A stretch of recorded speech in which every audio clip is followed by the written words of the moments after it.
Bienvenidos un día más a El Último Pito. Hoy tenemos una entrevista y como siempre estoy con mi compañero Héctor. ¿Qué tal? ¿Cómo estás, Héctor? Hola, muy bien, muy buenos días, buenas tardes, buenas noches, depende de cuando nos estén viendo.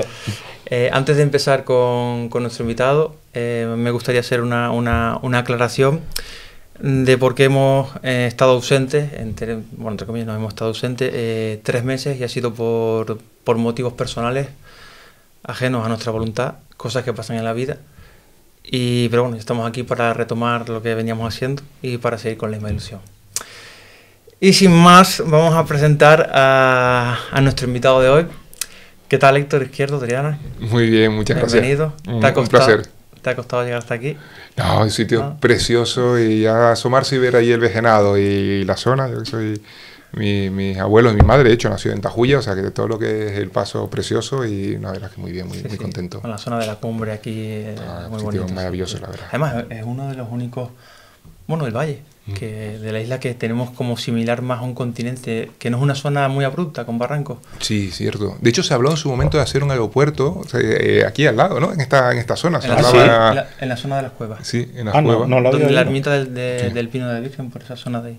Te hablo de años 30, 40, cuando se estudiaban lugares de asentamiento, era una opción. Hombre, por un lado yo creo que es uno de los sitios más llanos de la isla, pero por otro lado yo creo que hubiera sido un medio atentado ecológico. Absolutamente, o sea, casi que me alegro que... Aquella zona preparque, o sea. Exacto. También la conciencia que la conciencia que tenemos hoy en día no tiene nada que ver con la que se tenía hace 90 años, 100 años. Cierto. Bueno, Héctor, si te parece, como hacemos con todos los invitados de costumbre, pues es una entrevista muy natural, muy cercana, Entonces solemos preguntar desde la infancia, la adolescencia, hasta la actualidad de nuestro invitado, así muy... Entonces, Héctor, ¿lugar de nacimiento? Pues nací en Los Llanos, además en la clínica de Don Adelto, ahí cerca de la plaza, y bueno, me pusieron Héctor también. Costó, porque entonces Don Marino, esto de un nombre que no estuviese en el santoral, no lo tenía ahí muy claro. Pero bueno, al final acabó saliendo el nombre de Héctor. Y bien, la verdad que muy contento ¿Cómo era el entorno cuando eras pequeño, cuando tenías, pues yo sé, 5, 6, 7 años? Pues bonito, la verdad es que pasabas el año en Los Llanos, bajabas a Puerto Nao, tenemos ya una caseta en Puerto Nao. En los veranos. En los veranos, la verdad, unos veranos fantásticos, de verano. Yo intento replicarlo con mis hijos, que vean, que disfruten esa experiencia, pues lo veo inmejorable. Y luego, pues muy bonito de jugar, de salir a la calle, Nosotros estábamos en travesía exterior, más o menos relativamente cerca del centro. Mis padres daban clase, mi madre en el Maya Antiguo, mi padre en el instituto, pues mis hermanos estudiando allí, yo estaba en el Maya Antiguo. Bueno, pues una etapa muy bonita. La verdad es que es un lujo. Yo creo que somos unos afortunados de La Palma y cuanto más viajo, más valoro la suerte de estar aquí, sinceramente. Es un auténtico lujo que tenemos.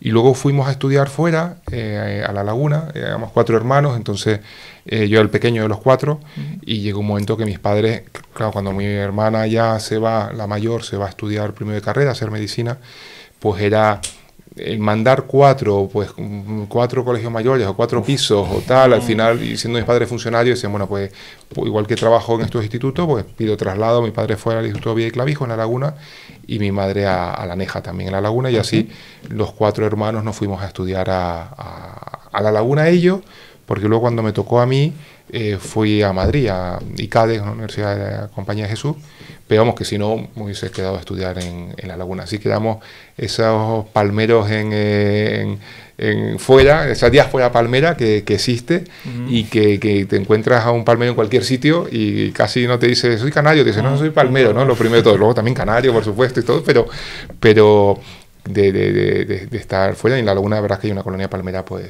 muy importante, ¿no? Lo complicado en esas edades yo creo que es encontrar palmeros en La Palma. Palmeros con 18, 19, 20 años, 21, porque gran parte de esos salen a estudiar pues a La Laguna o a Las Palmas, a Madrid. Yo la verdad es que decir que para el oyente o el sitio es precioso y la verdad es que yo lo admiro mucho, o sea, para los palmeros que nos hemos tenido que ir a estudiar fuera. Y luego ya fuera te acabas, pues mi mujer la conocí fuera, ya desde Cataluña, ya la conocí en Madrid, ya te casas, los niños y tal. Y ya tu vida se queda fuera. Me pasó parecido con mi tío. Tengo un tío que es cirujano, María Brito. Pasó algo igual, se fue a estudiar a la península, se casó y ya se quedó ahí. Que siempre viene en verano, en vacaciones, está jubilado, viene aquí. Pero tienes ese corazón en la isla y la etapa afuera. El conseguir... el no tener que estudiar fuera, aunque creo que es bueno el salir, y sobre todo el poder volver. Y creo que ustedes son un ejemplo de decir, oye, pues mira, pues puedo montar algo aquí, igual, de la misma calidad de otros proyectos que he visto fuera en la península, y poderlo hacer desde La Palma, y teniendo en tu caso la oportunidad de estar en Europa en sitios potentes, pues en Suiza, en sitios con el venir aquí, y yo creo que es algo que tenemos que trabajar todos los palmeros para conseguir que volvamos, ¿no? En los mapas de la Europa vaciada aparece pintada La Palma como medalla de hierro, ¿no? Como Soria, Burgos, me sorprendió. En Alemania hay una Alemania vaciada, en Europa del Este, en Francia también tienen zonas de la Francia vaciada. Yo cuando vi en ese mapa y vi La Palma, dije, es un error y tal. Y no, es verdad, por edad hay una serie de criterios para que en Europa se considere. Entonces ese punto de inflexión de volver a subir población y de crear trabajo de calidad, oye, es una alegría. Por lo tanto, para mí es una alegría estar aquí y enhorabuena por el proyecto. Muchas gracias. A mí me llamaba mucho la atención, ahora hablando de la España vaciada, con todo lo que está sonando últimamente, del problema de la vivienda, del acceso de la gente joven a la vivienda. Y yo era pensando en mi casa, es que cada vez nos concentramos más gente en menos espacio, digamos. Sí. Tenemos por un lado problemas de vivienda en ciudades, en determinados sitios, mientras que otros pueblos están desiertos. Cierto. Es como cada vez nos vamos concentrando más en torno a la ciudad, más en torno a la capital o más... Sí, ahí es cierto, hay una concentración por distintos motivos médicos, ocio, educación, que hace que haya esa concentración. Yo recuerdo hablarlo con en el gobierno hay un secretario general de reto demográfico, es un profesor universitario, catalán, con mucha experiencia, y estando en la época que yo estaba en Hacienda, hablábamos de, bueno, pues una serie de ayudas para que los interventores, secretarios de ayuntamiento, pues se les bonificase con el fin de que hubiese presencia en la España vaciada y así pues toda la parte administrativa se gestionase más rápido, no tuvieses que irte pues a otro, ¿no? A la capital de provincia, en su caso. Y entonces me decía, sí, esto ayuda, fantástico, además una propuesta que sacaban ellos adelante, pero fíjate que lo que más ayuda, y yo me quedé sorprendido, era el animador cultural.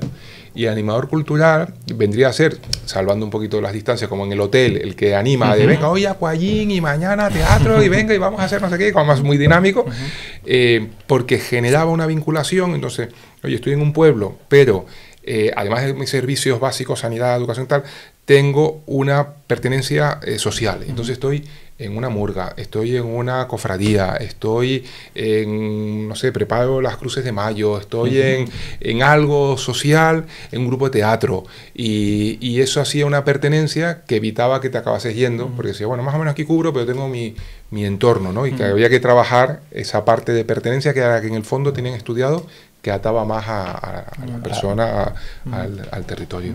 Bueno, yo creo que iba a hacer algunos apuntes con respecto a lo que estás comentando, pero trasladándolo a la isla de La Palma, pero ahora mismo no es el momento.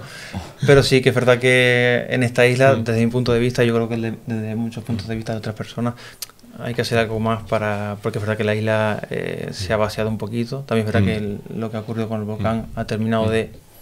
Algunas personas que estaban aquí se han ido, pero sí que es verdad que hay que darle un impulso ya a esta isla, porque, bueno, fíjate tú que me lo dijiste, que hay un estudio que dice que La Palma lleva como... Sí, no recuerdo la empresa, sé que el gobierno de Canarias le encarga un estudio económico a una empresa, no recuerdo el nombre, todos los años, anualmente, de cómo va la economía de Canarias y cómo va la economía por islas. Sí.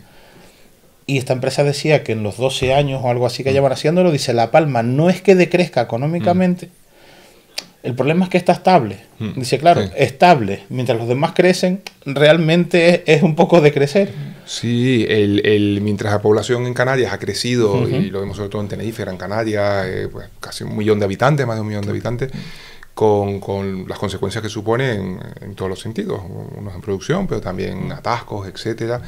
La Palma es verdad que tenía un crecimiento plano, ¿no? La población plana. Se ha compensado, incluso la población local ha bajado, tasas de natalidad inferiores a 2 por pareja, pero compensadas por incremento de inmigración, ¿no? Y eso ha compensado hasta el punto que se quedase plano. Ahora sí, incluso con el volcán ya bajaba la tendencia de la baja. Es verdad que estos años ha subido, estamos en 85.000 largos, 86.000, cuando al inicio del volcán podíamos estar en 83, o sea, sí hemos crecido, ¿no? Pero es cierto que a nivel general las tasas eran mayores. Ahora estamos superando las tasas de resto. Pero sí, cierto que se ha quedado... veníamos en una situación plana, que como bien comentas, si es plano y el resto sube, claro, sí que el gap ahí va aumentando, digamos. Que yo creo, por verle una parte positiva, ¿no? Yo creo que también... no ser los primeros en esto es bueno, en esto del crecimiento económico. ¿Por qué? Porque podemos evitar errores que tal vez se han cometido en otros sitios, como un sur de Tenerife o un sur de Gran Canaria. Pues fíjate, el otro día, digamos, ustedes lo conocen mejor, porque esto está en el día a día. Quiero decir, yo llevaba años viviendo en Madrid, sin perjuicio que estuviese la familia aquí, viniese en vacaciones. Ustedes están en el día a día aquí, conocen la situación muchísimo mejor, ¿no? Y... El otro día me entrevistaron en el Guardian, saben que en el Reino Unido está el Times y el Guardian, son los dos grandes, ¿no? Precisamente hacían un reportaje sobre la masificación turística en global, decían en el mundo, y bueno, que habían cogido Canarias también porque es un entorno de mucho turista británico, ¿no? Y entonces el periodista venía de Tenerife, donde venía pues un poco ahí alarmado de la masificación, y sin embargo aquí venía a hablar bien, a decir, oye, aquí se están construyendo bien, o sea, comparativamente, y bueno, y grababan y preguntaban, oye, qué tipo de turismo que se está haciendo, cómo se está llevando a cabo, y les gustaba. Puede ser al final diferencial, y al final el turista paga algo en un entorno tan globalizado, donde prácticamente todo el mundo puede volar. Ya viajar no es una cosa de aristocracia años 20 británico, sino está globalizado, está democratizado, todo el low cost y la compra por internet ha generado que sea fácil viajar, ¿no? Entonces siempre encontraremos un nicho dispuesto a pagar la cantidad que sea si damos un producto diferencial. Entonces, mientras Canarias, yo me acuerdo trabajando en el Reino Unido, veía carteles de Canarias, no sé qué, tal, y una vez llegué a preguntar, porque los precios eran tan baratos que casi me salía más barato coger el pack, les pregunté, bueno, ¿y a qué isla es? Y me acuerdo que me dijeron, no se preocupe, es en Canarias, ya luego les ubicamos, ¿no? Como, no, da igual una que otra. Como si vas a Islas Mauricio, ¿no? Y entonces dice, voy a las Islas Mauricio, ¿a cuál? ¿A la capital? No, una ya le mandaremos según ocupación de hoteles, ¿no? Hace algo diferencial. Fíjate que ahora con el volcán, había estado la anterior, no la actual, antesecretaria de Estado de Turismo, y con el tema de la geotermia, como la geotermia tiene un subproducto que son los balnearios, que es el agua caliente del circuito, pues tú la puedes sacar. El ejemplo es en Islandia, Blue Lagoon, que es la foto típica de Islandia, un balneario, un azul turquesa muy potente y tal. Es artificial, fíjate, ellos tienen geotermia y balnearios a tutiplén, o sea, se da por él, hicieron uno adrede, ad hoc, y luego sacan el agua y tienen una central de geotermia pegada. Y entonces, pues, excedentes de agua que ya vienen calientes, pues la vuelcan en la piscina, en la poseta inmensa y preciosa. Entonces me decía, el turismo que más dinero da, al final, es ¿no? Un turismo de una edad mayor, que es muy sensible a la salud, que paga lo que sea por procesos de masajes, balneario, tal, y luego lo conjuntas con algo cultural, porque eso es un perfil adinerado, pues patrimonio de humanidad, lo de arte, que además el patrimonio de humanidad de grabados rupestres, muy contento porque además está repartido por toda la isla, de manera que, aunque tienes el centro de interpretación aquí al lado, cerca aquí en El Paso, pero luego en Tajuya, pero luego vas recorriendo la isla y viéndolos, más el cielo, la astronomía, de manera que tienes un pack que puede ser diferencial y que entonces, frente a un turismo masificado, tipo Venecia, que tienes que fichar casi para entrar y cuántos entran en el puente este de Calatrava de la entrada, a algo súper selecto, ¿no? Yo creo que, para acabar hacer este paréntesis que hemos hecho, pues estábamos con tu infancia. Infancia, sí. Mira, yo creo que has apuntado bien antes con el elemento diferenciador. de La Palma con respecto a otras islas. Sí. Es verdad que Tenerife, Las Palmas, Lanzarote, Fuerteventura, yo en este caso en Suiza, cuando fuimos a la agencia de viajes para comprar los billetes de vuelta, por curiosidad, estaban allí en las estanterías pues los libretos, los folletos, ¿no? con los destinos turísticos y demás, y vi Canarias. Sí. Bueno, por curiosidad, a ver qué ponen de La Palma, ¿no? O de La Gomera, del Hierro, de Tenerife. Sí. Estaban todas las islas menos La Palma, la Gomera y el Hierro. Me causó cierta tristeza, claro. Y en parte lo entiendo, ¿no? En parte lo entiendo porque, bueno, en la isla hay una realidad que es la que es y que quizás pues, fomenta que ocurran estas cosas, ¿no? Pero bueno, dejando eso a un lado, que si quieres otro día podemos venir o lo que sea, porque aquí hacemos también, los lunes solemos subir la entrevista con un invitado y luego los jueves subimos un debate entre amigos o entre personas que hablan de cualquier tema, lo que sea. Vale, bueno, pues vamos a retomar tu infancia otra vez. ¿Qué tipo, cuando eras pequeñito, cuando eras niño, qué tipo de niño a nivel de personalidad eras? A ver, pues te digo fácil, porque al final perfilas hay un perfilado básico que se hace a nivel psicología, que se utiliza para psicología laboral, para ubicación de puestos, más o menos son como combinaciones de 3 elementos y tiene con distintos grados, ¿no? La extroversión, el psicoticismo y el neuroticismo, ¿no? Entonces estoy contestando muy científicamente, pero al final un poco por razonarlo de una manera así más inductiva. Sí. Perfil mío, soy extrovertido, quizás con un puntito de timidez en algunos casos, pero disfruto más en el momento de extroversión.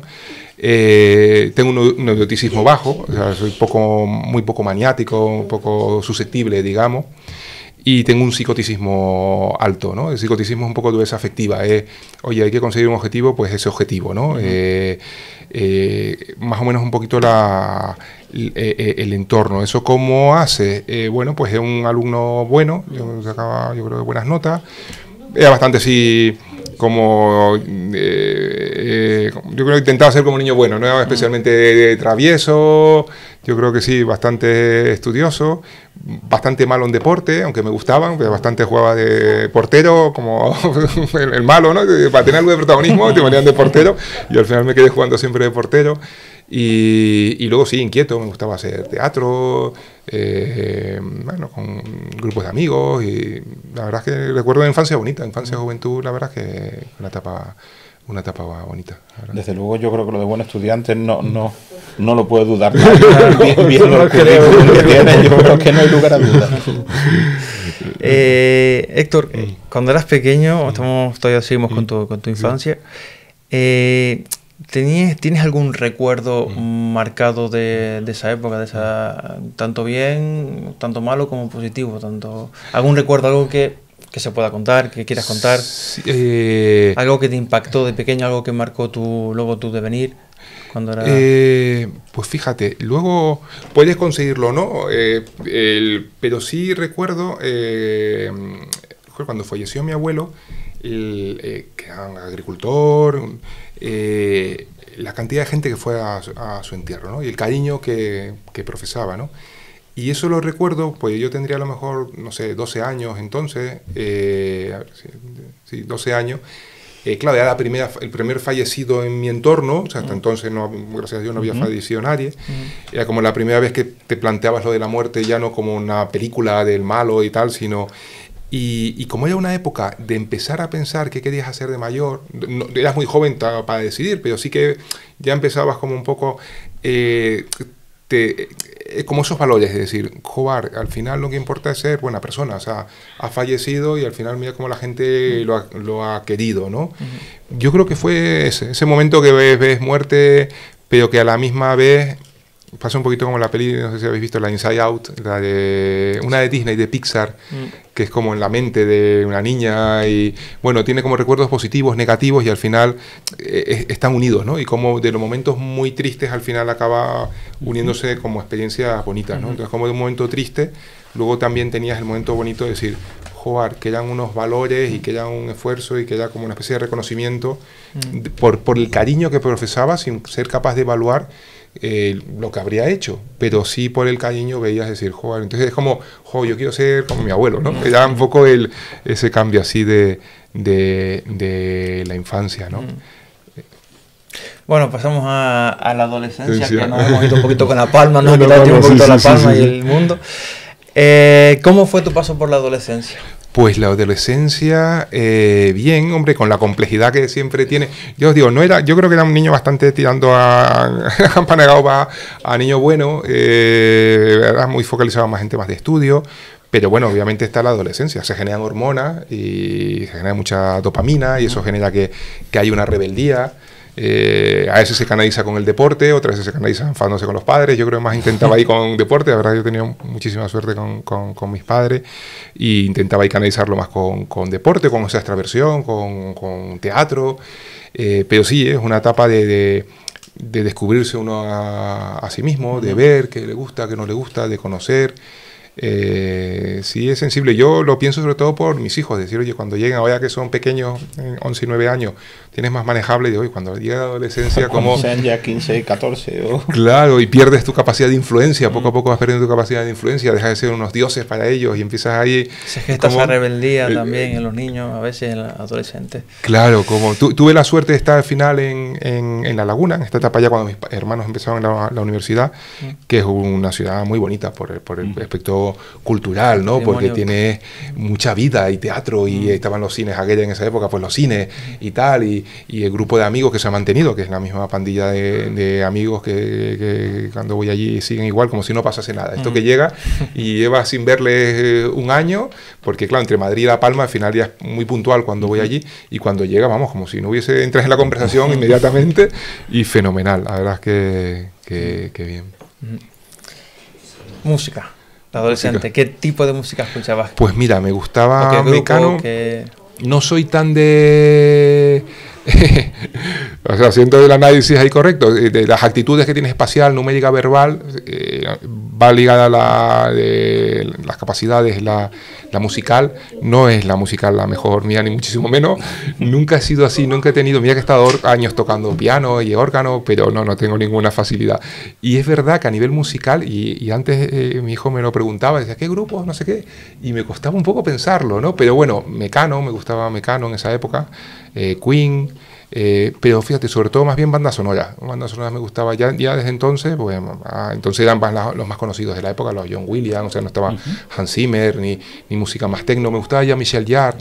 Tuve la suerte el año pasado en el Starmus previo al que se hizo en La Palma, había una especie de entrega como en las Olimpiadas, ¿no? El próximo Starmus en La Palma.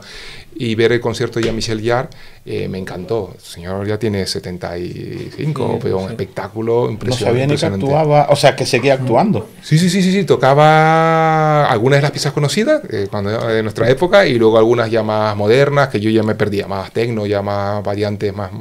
Pero de nuestra época, el concierto en China o todas estas de Oxígeno, Calipso, y la verdad es que muy, muy bonito. O sea, más la música, digamos, un poquito más instrumental, más clásica incluso, más que la mejor, popular. Que era más la popular. Incluso de lo que era más pop, pues a lo mejor Mecano tenía una línea un poquito más, un poquito instrumental en algunas piezas. Era más de cine sí que me gustaba más, era más cinéfilo. Y bueno, en esa época, pues que sería pues Peter Weir, que es un director australiano del Club de los Poetas Muertos, Único Testigo, pues, me encantaba. La épica en esa época, pues como soñaba mucho con viajar, y entonces pues todas estas de David Lynch, de Sarabia. Tintín, por favor. Tintín ha sido clave. Tengo un perrito, la verdad es que una pena, falleció hace muy poco, la verdad que fue una tragedia, con 15 años.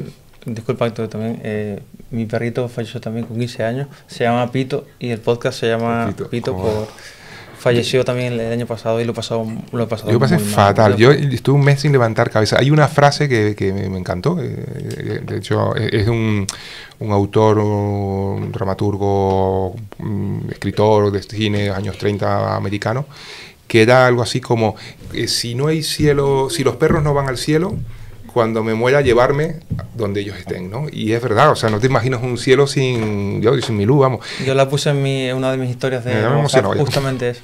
No, él está presente, él es amigo mío de hace muchos años. Bueno, mi mejor amigo, y él te puede decir las veces que me he visto llorar por Pito.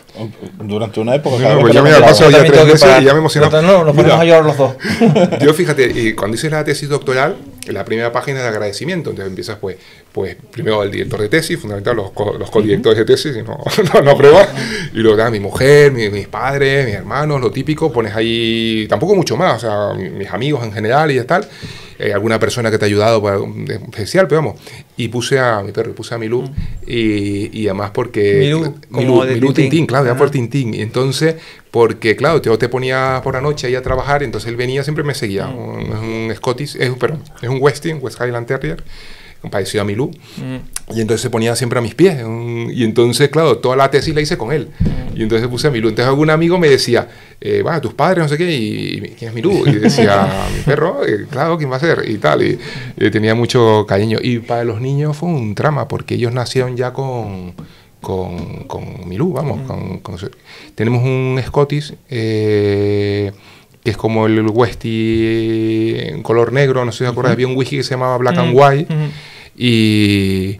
pero no, es fantástico, muy bien, pero no es lo mismo que el otro. Lo otro es que Milú lo tuvimos antes de nacer los niños, entonces fue como el primer momento de, a ver, ¿cómo diría?, de mi mujer y yo, entonces éramos novios, como tu primer compromiso, ¿sabes? Cuando ya haces algo común que sabes que debes seguir, ¿no? Fue como lo primero que, como quien se compra una casa o algo, que hace ya algo de, venga, esto va en serio, ¿no? Fue el perro. Pues vivíamos de alquiler, y a mí no vivir donde la casa que yo tenía, que era de alquiler, en Madrid, y estábamos viviendo juntos, y entonces el perro fue como el primer punto. Entonces, Paul llegó más rápido, pero Ingrid tardó unos años en llegar. Al llegar por seguido, pues se lleva muy poquito, año y medio. Al llegar la niña tarda en llegar, todo ese cariño lo volcabas en el perro. Entonces era un perro hijo, venía a dormir con nosotros, se ponía bajo de la cama, salía, iba sin correa, lo tenía, yo creo, muy bien educado, no estaba castrado ni nada, iba sin correa por la calle, bien, entonces era como tu mejor amigo de verdad, o sea, literal, era. Y luego es verdad que cuando nacen los niños, al tener al siguiente perrito, otros más chiquitos, otros de 4 años, el trato ya era diferente, ¿no? El cariño que le tenías al primero te ha apoyado en una etapa vital, ¿no? El otro lo queremos un montón también, pero no sé, sí. Así que nada. Bueno, a mí, desde luego, para mí también fue... Bueno, yo lo he dicho, que fue o ha sido una de las pérdidas, es diferente también, pero que más me han afectado en mi vida a nivel emocional.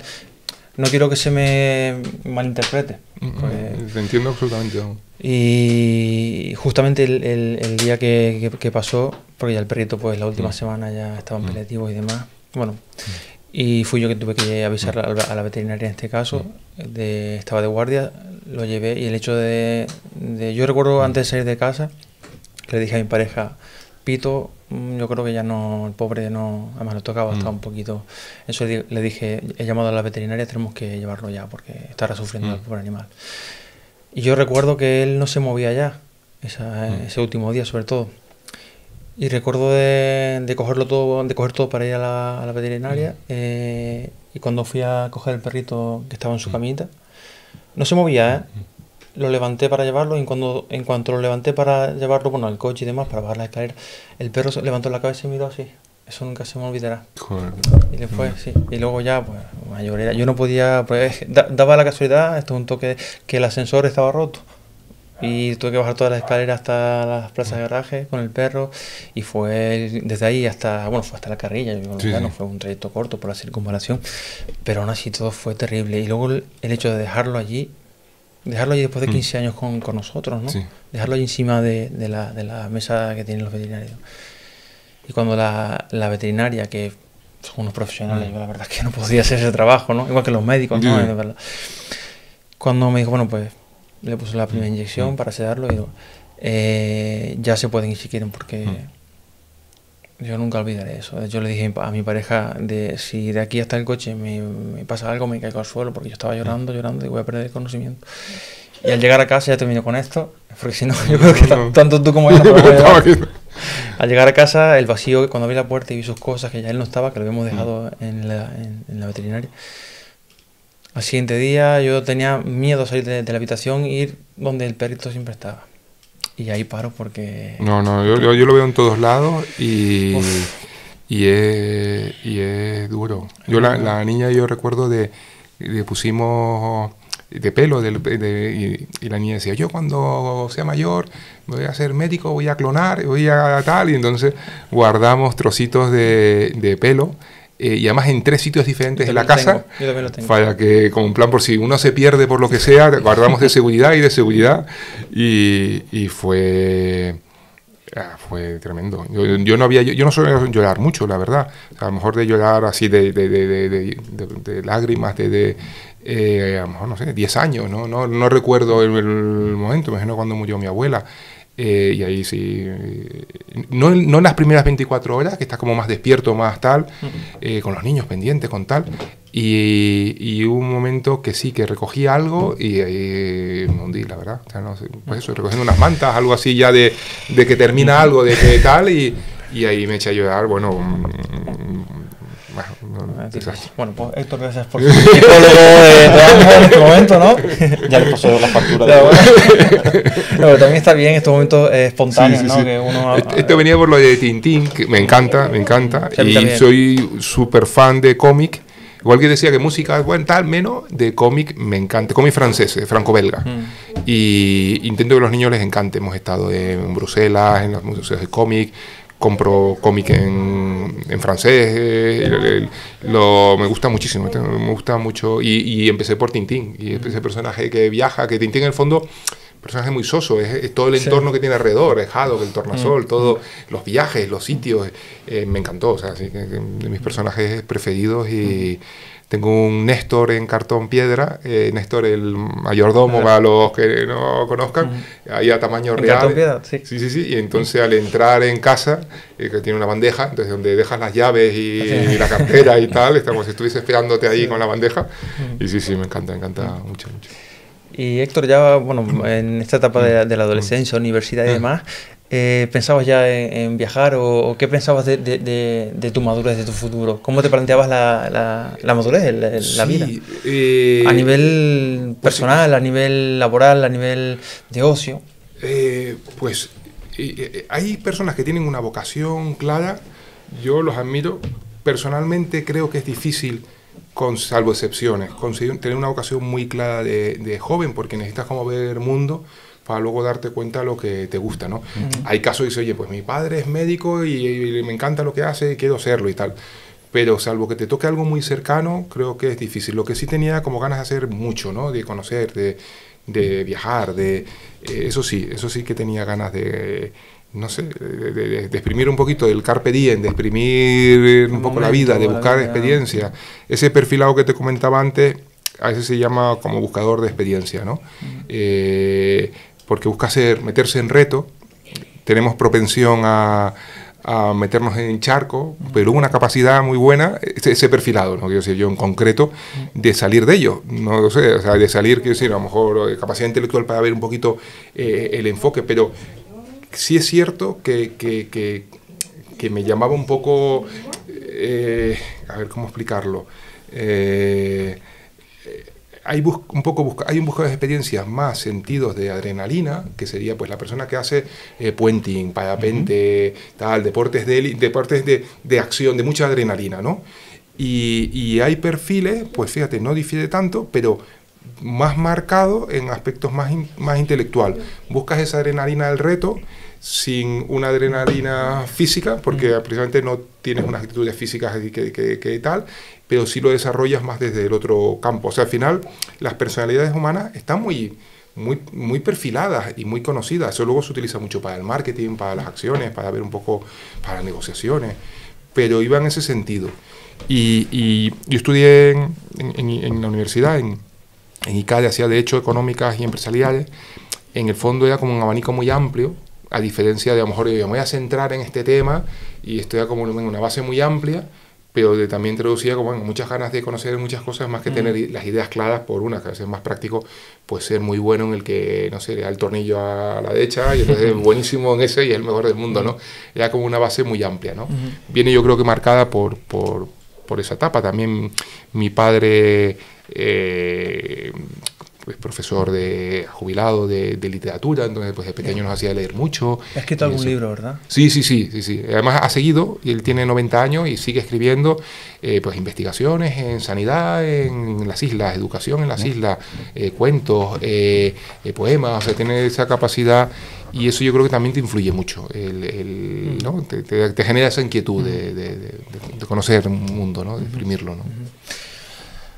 Pasamos a la parte ya más formación. Bueno, ya habías dicho que habías estudiado en la universidad. Sí, en ICADE es de la Universidad de la Compañía de Jesús, una universidad jesuita, y bueno, fue una oportunidad muy buena ir a Madrid, pues la etapa de colegio mayor, de universidad, tenía una beca, un porcentaje de coste, y una beca, bueno, una ayuda que te pero la experiencia pues muy buena, sales Héctor, perdona que te interrumpa, sí. ¿Qué formación reglada como tal tiene? O sea, yo soy abogado, de hecho luego ya me colegié como abogado. Ahora sabes que estudias derecho pero luego tienes que hacer un máster de abogacía para ser, bueno, yo soy abogado, y luego soy economista, y en económicas hice el doctorado, o sea, soy doctor en económica.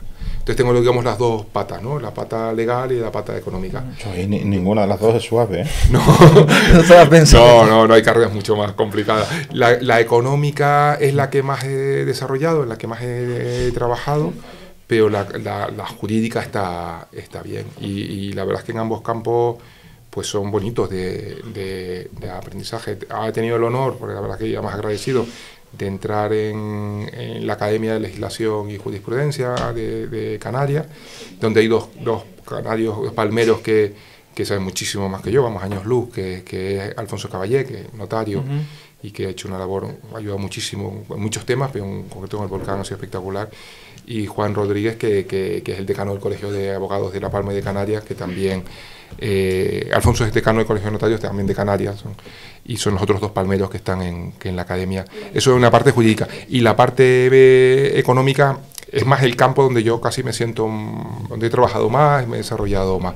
Son esos dos los dos. Estuviste al frente, antes del cargo actual, perdona Héctor, sí. Estuviste al frente como titular del Ministerio de Hacienda. Claro, yo en Hacienda empecé en una etapa de llevando patrimonio. Hay una sociedad, que es la Sociedad Estatal de Gestión de Patrimonio del Estado, para el Estado. La gestión de inmuebles del Estado, como quien lleva el real estate del Estado, ¿no? Y eso depende de Hacienda. Y luego pasé dentro de Hacienda a lo que es recaudación. Hacienda tiene, digamos, dos secretarías de Estado, una que es de recaudación, que es el primer, digamos, semestre del año, lo que hace es recaudar, IRPF, impuestos a sociedades, etcétera, que vas preparando durante el año, ¿no? Y el segundo semestre del año está más centrado en presupuestos y gastos, que es hacer los presupuestos para el ejercicio posterior, ¿no? Y entonces son como las patas, ¿no? Y eso ha sido un campo, que ha sido el campo de público, digamos, ¿no? Sin perjuicio luego ya de La Palma, ¿no? Y es un campo realmente en años tampoco ha sido tantísimo. Yo tendré unos 26, 27 años cotizados, pues esto pueden ser, yo llevaré pues 5 y medio más o menos de alto cargo, pues el resto, los otros 21 y medio, no han tenido nada que ver con ningún cargo público, ni político, ni nada, y han sido principalmente en empresa, en campo de auditor, que he sido director de auditoría de Unión Fenosa Gas, que es un grupo, bueno, luego han tenido sus fusiones, sus cambios de nombre, pero básicamente es como la gasista o la segunda gasista más grande de España, y es internacional. Luego he sido también el director de auditoría, pero en el caso de Renfe, que es pues, la empresa de transporte ferroviario, y luego el director de auditoría de Votorantim, que es una empresa, es la sexta del mundo en cemento, pero ahí no era de todo el grupo, sino EMEA, que es Europa, Oriente Medio, África, Asia, de cemento, que es como la sexta del mundo de cemento. Entonces siempre más en el campo del auditor, pues una especie como de interventor, ¿no? Que revisa internamente, y así ha sido el campo. Y luego he tenido un campo, otros dos campos que han sido el de... Pero eso sí, siempre estos tres han sido paralelos. Ahora, los puestos públicos ahora sí es verdad que tienen una problemática que como alto cargo es incompatible con todo lo demás. Antes podías sincronizar 3 áreas, ¿no? La empresarial, que era la de director de auditoría, la empresa que estuviese, la de investigación como doctor, más en áreas de inteligencia económica, que es mi campo de investigación y de tesis doctoral, y luego había un campo que es el de la docencia, que es un campo que a mí me encanta. Entonces yo he estado en universidades y bueno, cuando esto termine volveré también, igual que al mundo de empresa, donde tengo la excedencia, pero la parte docente se echa de menos, es la parte muy bonita de escuela de negocio, te permite también viajar a otras escuelas, a otros países, y esa es la parte bonita. Pero bueno, te da un salto de universidad a trabajo, ahí te da... A mí me parece súper interesante, sobre todo trabajando en la administración pública o por la administración pública, la combinación economía, derecho, porque yo las veo muy vinculadas, o sea, no concibo una sin la otra. Aquí tienes muchísimos aspectos jurídicos, pero es verdad que tienes un fin económico o una causa económica para cumplir lo jurídico. Al final están entrelazadas. Yo creo que son las 2 áreas más tradicionales de lo que es la gestión. Una gestión, la mayoría de los perfiles, esto o también ingeniero sobre todo del área de industriales, porque tiene un área de organización industrial, que también es otro perfil. Pero si coges las empresas del IBEX, pues consejeros delegados, sobre todo directivos, pues suelen ser estos campos, económico, abogado o ingeniero industrial, digamos, ¿no? En algunas constructoras, a lo mejor ingeniero de camino, ¿no? Son un poco las profesiones así un poquito, para esos campos un poquito más encargadas ahí. Bueno, ahora sí, vamos a hablar de etapa actual. Sí. Pues, desde junio 2022 sí. Nombrado comisionado especial para la reconstrucción de la isla de La Palma. Sí, pues te digo, antes de esto, si me permite solo una cosita que me faltaba ya como hacía todo el recorrido, sí recuerdo una etapa bonita cuando hice lo del servicio militar, que esto... No sé, llegaste os llegó, estabais vosotros casi en el límite, a ti no te pilló. Estudiando por eso. En las prórrogas, o sea, pedí prórroga para estudio justo. Y en ese momento lo quitaron. Pues yo una etapa bonita, estuve de alférez, que hacía lo del IMEC. Poca gente lo recuerda como etapa bonita. Yo reconozco que en mi caso, lo cuento por eso, porque como es una etapa, digo, pues de mi vida, fíjate, fue un año, bueno, el 9 meses, que 9 meses en mi época, y yo recuerdo bonito. También es verdad que lo haces de alférez, que es como es oficial más bajo, ya encima tienes a teniente, pero lo recuerdo muy bonito, como una etapa que también te ayuda a formarte, de repente te encuentras gestionando equipos que ¿no? Tú acabas de terminar y de repente aquí tal, organizando cosas, y luego es una organización que tiene miles de años de historia, entonces muy trabajada. Yo recuerdo una etapa preciosa, fíjate, pero es verdad que a lo mejor un poco puede ser la excepción estadísticamente, pero yo dentro de mi vida te diría como un año clave que me gustó mucho. A mí me parece una etapa, sin yo haberla vivido, digo por lo que oigo, como que no dejen diferente a nadie. O sea, yo conozco gente con muy buenos recuerdos de esa etapa de la mili, muy buenos, y mantienen amistades y siguen quedando 40 años después o muy malo. No conozco a nadie que haya pasado por la mili como el que no pasa nada, no. O sea, ¿te gusta o te disgusta? Sí. Yo conozco gente de súper bien, lo pasé bien, me encantó, buenos recuerdos y amigos y tal. O gente de no quiero saber de eso nada más, yo por ahí no me rozo más nunca. Yo soy lo que les gustó. Decía Stanley Kubrick, director de cine, que siempre en todas sus películas había como algo de militar en algún entorno, ¿no? Y decían, ¿y por qué este patrón? Pero hizo pocas películas, pero todas en obras de arte. Y decía que había visto muchos documentales en donde personas ya jubiladas recordaban, oye, su vida, ¿con qué se quedan? Y todos te hablaban del periodo, como en esa época, claro, habían estado en alguna guerra, ¿no? Pues en la Segunda Guerra Mundial, o en Corea, o en Vietnam, o antes o después, o no sé qué. Y entonces todos te recordaban su participación en la guerra, y a lo mejor estuvieron, en retaguardia de conductor de una ambulancia y no vio ningún arma en todo el conflicto, pero le recordaba esa tensión, claro, te obliga a sentirse vivo porque hay una amenaza latente, esa adrenalina que se genera, al final hacen que de su vida pues recuerden etapas, y esa era común. Entonces cuando él hacía las películas, pues decía, pues voy a poner algo porque ese perfil claro que habían vivido muchos conflictos, tenían. Pero sí, haciendo el repaso de la vida, aunque sea antes, ahí entre universidad y trabajo, pero es una etapa bonita. Volvemos a La Palma, ¿no? Decía. Sí. ¿Cómo recoges el nombramiento de...? Pues, a ver, tú imagínate ver, yo estaba entonces en Hacienda, a tus padres evacuados.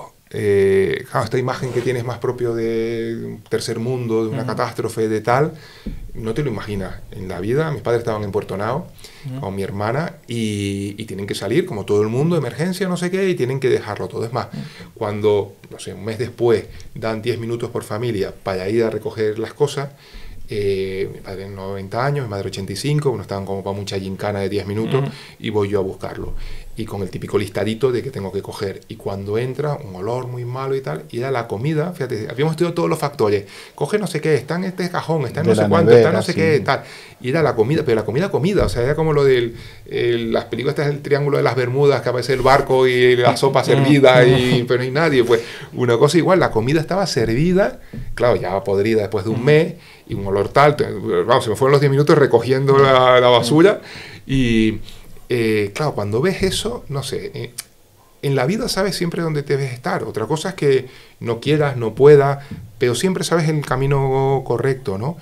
Y ahí, no sé, tienes el sentimiento de decir, oye, es el peor momento de la historia de La Palma, es un daño bestial, no es algo que, o sea, me toca en el valle, me toca en mi pueblo, me toca en la casa de mis padres.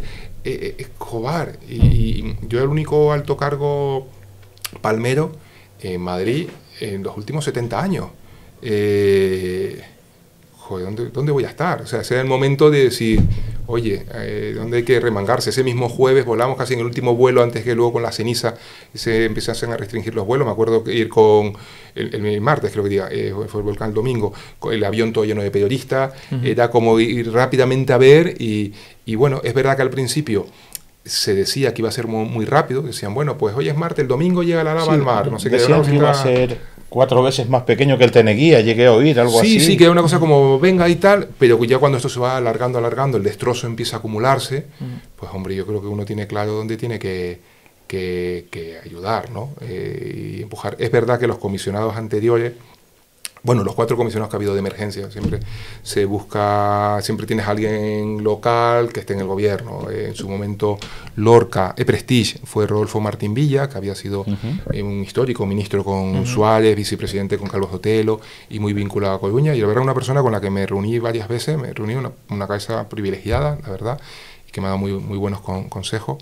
En el caso de Lorca estuvo el subsecretario de Fomento, Mario Garcés, y luego pasó a la que luego fue presidenta de Loterías del Estado. Siempre es gente, en este caso murciana, de Lorca, siempre buscas una vinculación, pero alguien del gobierno, porque tienes que mover desde el gobierno. Entonces, esta figura de secretario, subsecretario, estaba el secretario, subsecretario son los que dependen directamente de los ministros, ¿no?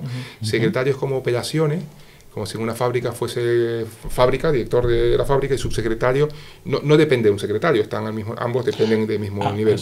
Y la gente, como ve sub, piensa que pues no es, tienes ministro y luego tienes las patas, digamos. Entonces, si es operaciones, tienes secretario, y el subsecretario suele ser una persona que lleva más la parte de administración. Vendría a ser como un director de administración, que lleva recursos humanos, intervención, la abogacía del Estado, presupuesto, la parte más económica, ¿no? Y los comisionados tenemos rango de subsecretario.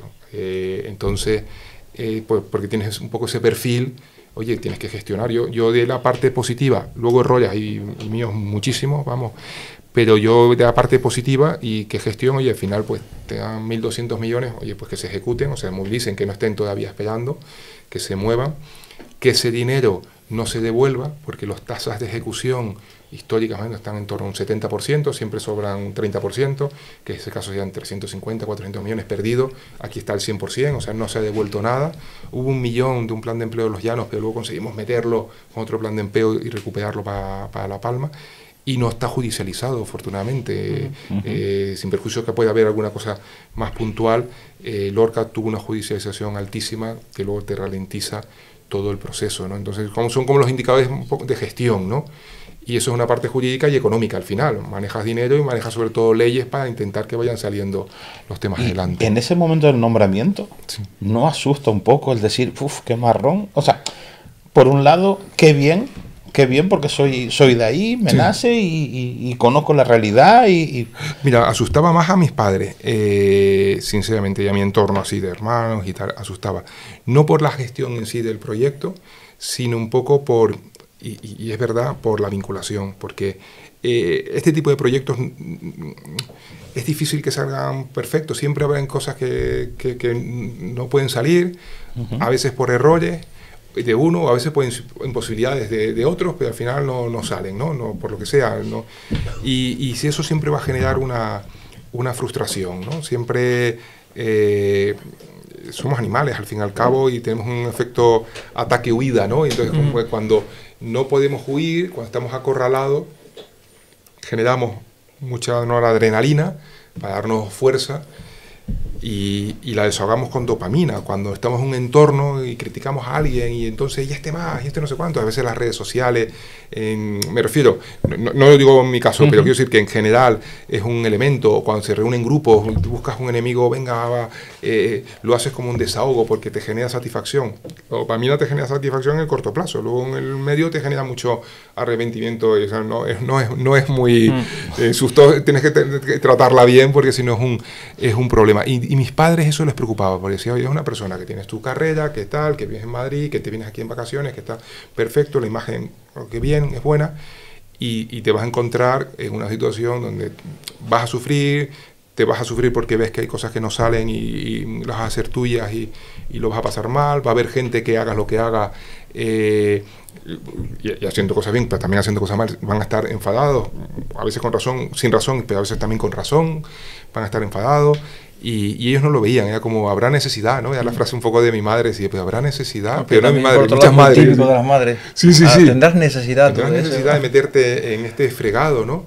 Y bueno, salvando un poco las distancias, cuando había habido algún conflicto bélico y veías personas que se iban y dejaban su país y se iban a Ucrania, o Rusia, o Palestina, Israel y tal, decía, joder, pero si esta persona está viviendo mejor en Estados Unidos, fantástico, ¿qué necesidad tendrá, no? Es verdad que hay veces que tienes sentimientos que te obligan un poco a dar un paso adelante. Que te empujan de alguna manera. Sí, yo de hecho a veces cuando empecé y llamaba a todos los palmeros que conocía para echar una mano, la verdad es que la gran mayoría, vamos, 99%, daban un paso adelante.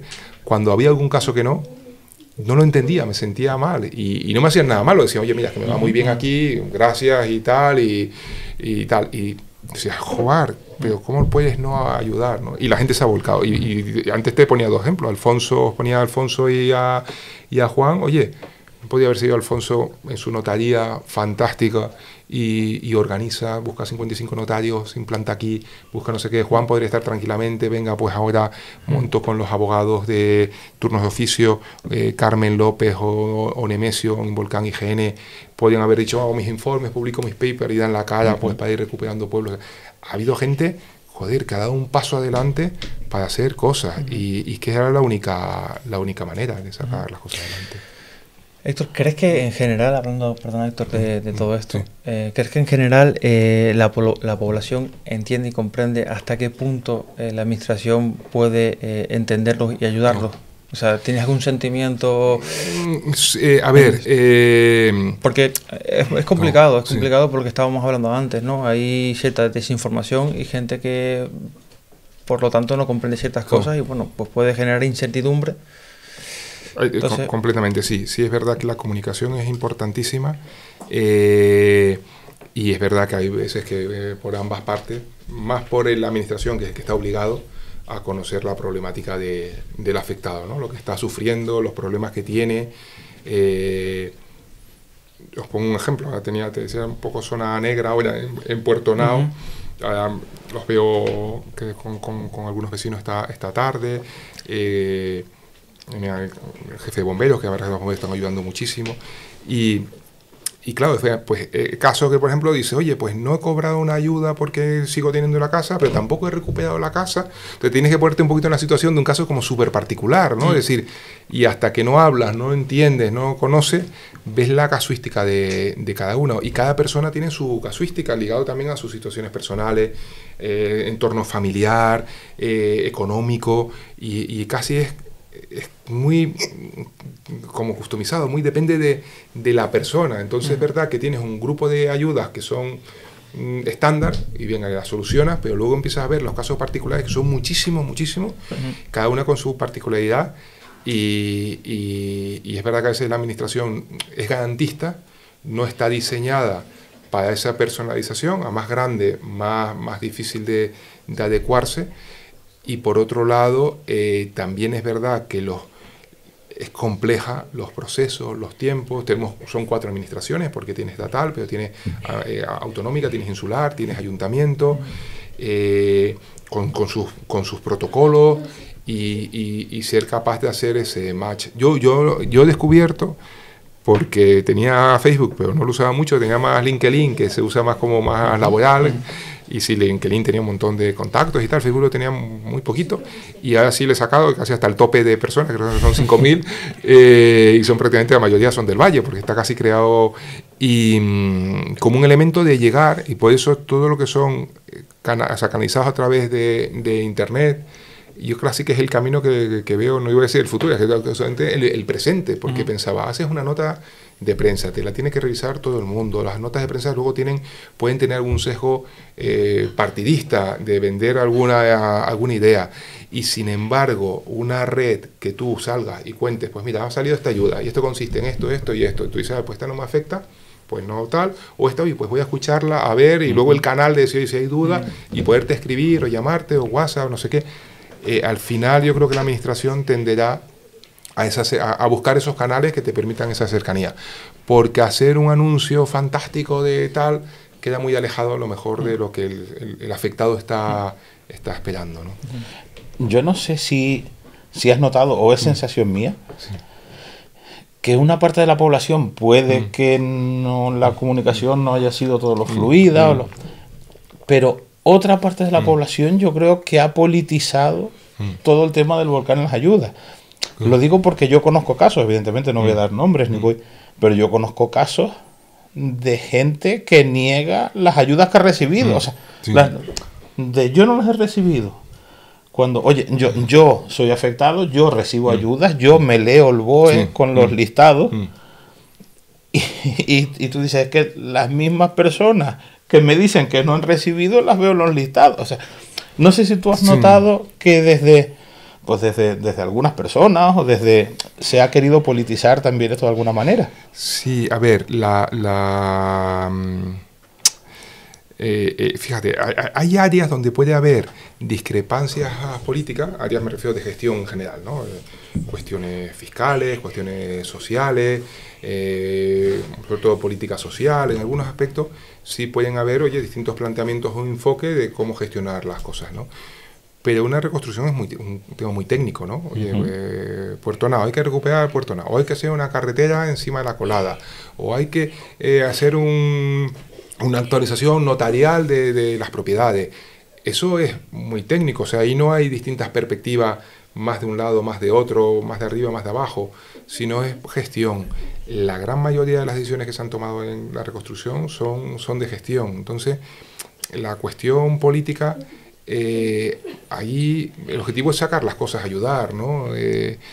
Quizás yo lo vea a lo mejor, pues no sé, porque, bueno, a lo mejor lo veo con la lejanía de Bienes de Madrid, ayudar y no sé, o quizás porque tenga mi carrera, mejor o peor, pero tenga mi carrera y esto, bueno, la veo como una etapa de servicio, como puede ser el servicio militar, como puede ser, pues como me preguntabas cosas de la vida, pues unos meses que estuve en la India dando clases, en una misión como había estudiado con los jesuitas para Dalit, intocables, mira, eso fue otra etapa que es verdad que quieras que no, te acaba afectando un poco en la vida, o estaba con Financieros Sin Fronteras en Ghana, o sea, pues igual que pasas en la vida una etapa de servicio social, pasas en la vida una etapa pues, de servicio militar y pasas, pues, oye, una etapa que yo creo que es positiva de servicio público, de decir, oye, pues tengo un conocimiento, tengo un aprendizaje, tengo la hipoteca pagada, tengo, bueno, pues voy a ayudar en un momento dado y que cuenten con uno, oye, para poder ayudar en un momento dado. Entonces, a lo mejor no sé, no tiene que ser un elemento, no debería ser un elemento que afectase. Y luego hay una parte psicológica que influye en la economía, que es el optimismo. Entonces, es cierto que, sin entrar en casos concretos, pero si uno ve la negatividad, oye, no he cobrado, no llegan las ayudas, no llegan, no sé qué, se va creando ese run. Oye, si es cierto, fenomenal, claro, porque eso es un toque de atención a la administración, oye, paguen y tal. Pero si no es cierto, o si no se matiza, oye, a mí no me han llegado, pero han llegado a otros y tal, venga, pues ponemos el foco en el que no ha llegado y tal. Se genera una imagen negativa hacia afuera. Y pongo un ejemplo. Cuando, igual que tú haces un Google y buscas palabras y tal, pues se hace mucho para temas de inteligencia económica y tal, con una especie de Google masivo de medios de comunicación, etcétera, para ver atributos. Imagínate un campo de palabras y qué atributos se van acercando. Entonces, llegó un momento que algunos atributos negativos se iban acercando a la marca La Palma. Si tú pones La Palma, lo que te vas a encontrar son los observatorios, la caldera de Taburiente, una serie de atractivos bonitos, ¿no? Pero si empezaban a aparecer atractivos de que en muchos casos justificados, o sea, no lo digo, que ayudas que no han llegado, pues contenedores, pues no sé qué, se iba generando una imagen hacia afuera que luego tiene sus implicaciones desde fuera, ya no solo el turismo que viene, sino desde dentro en la confianza del cliente o la confianza empresarial, que es un indicador económico. Si vives en un entorno, para que las cosas funcionen, la economía tiene que fluir y moverse. Cuanto más se mueva el dinero, más fluye. Pero cuando hay momentos de crisis, oye, pues no gasto, no salgo, esto va fatal, no gasto, no viajo a Canarias, mira lo que está pasando ahí, los tiene en un campo de concentración, no voy a viajar. Entonces ese entorno, al final, desde un punto de vista económico y de recuperación, no es bueno. No quiere decir esto que ahora venga, pues pongamos una venda y todo va fantástico en los mundos de Yupi, ni muchísimo menos, al contrario. Pero sí es bueno que la crítica sea quirúrgica para solucionarla. Es decir, oiga, yo no he cobrado, perfecto, ¿qué ha pasado? Y mucho sea culpa de la administración, sin duda. Oye, ¿qué hemos hecho mal? ¿Qué no hemos contemplado? Venga, pues vamos a arreglarlo, ¿no? Yo me acuerdo, viudas usufructuarias no tenían ayuda porque como usufructuarias pues cobraba el hijo, porque la propiedad pasaba, se quedaba el marido, ¿no? Y pasaban los hijos y se quedaban sin... Entonces no es mi primera propiedad, ni es mi primera vivienda, pero tampoco recibo la ayuda, se quedaban... Era un fallo jurídico de 30 personas, no había ocurrido nunca, no nos habíamos encontrado en la legislación española en ese caso. Oye, pues una vez localizado, oye, que las usufructuarias no cobran, fallo de la administración, pues cambiamos la ley, ya han cobrado, pero ya no solo esto, sino que cualquier tragedia posterior, la DANA, etcétera, pues ya la ley de protección civil, que fue la que modificamos, lo permite. Entonces, si la crítica es concreta, permite a la administración actuar y corregir sus errores. Si la crítica es general, no solo la administración puede actuar, empieza un duelo de no cobran, si han llegado, no han llegado, que han llegado, un duelo de merluzo, pero el que pierde es la isla de La Palma, claro, porque se genera una imagen negativa, ¿no? Entonces hay que dar una imagen positiva. Puerto Nao, si ahora empezamos, no, gases, no sé qué, bueno, hay que convivir, hay gases, sí, o sea, no podemos negarlo, hay unos gases, pero se puede vivir, se puede convivir. Entonces hay que hacer ese entorno explicándolo y positivo, para que fluya la economía, para que vengan turistas, para que la isla vaya bien, con todas las seguridades, por supuesto, y con toda la transparencia. Es que a mí me daba un poco de rabia lo de eso, lo de no viene ayuda. Y yo, pero si han venido, el último dato que yo tenía eran de 1.100 y pico, 1.200 millones. 1.200, sí, también. 1.200 millones que se han invertido. Sí, del Estado, más luego el gobierno autonómico ha puesto parte, los ayuntamientos, cabildo de sus fondos propios, o sea que sí, que a lo mejor podemos estar, a lo mejor no sé, 1.500 millones se habrán podido invertir en una isla donde los municipios suelen tener presupuestos de 5 euros el paso, pues de 6 millones. Imagínate la diferencia de la cantidad de inyección económica que se está poniendo, pero porque es necesaria, porque hemos vivido una supercatástrofe y porque es necesaria. Y cuanto más dinero venga, mejor para reconstruir, sin duda. Una pregunta que no quiero que se me escape. Desde 3 años que llevas como... Sí. Desde 2022 hasta ahora, 3 añitos, ¿cómo ves la relación entre los diferentes departamentos ministeriales y la delegación del Gobierno de Canarias con respecto a la reconstrucción y demás? ¿Cómo es la relación? ¿Si ha cambiado, si no ha cambiado? Bueno, las delegaciones de gobierno forman parte del gobierno, ¿no? En concreto, están adscritas a política territorial porque es como la presencia del gobierno en la comunidad en Canarias, o sea, que forma parte del mismo gobierno. No, yo creo que ha habido mucho compromiso. Perdón, Héctor, por los cambios en ayuntamiento. En ayuntamiento de personas, sí. Bueno, esto al final es una cuestión de personas. Yo creo que la voluntad de todos es sacar adelante la isla en la reconstrucción, y luego, pues como en todo, pues hay personas que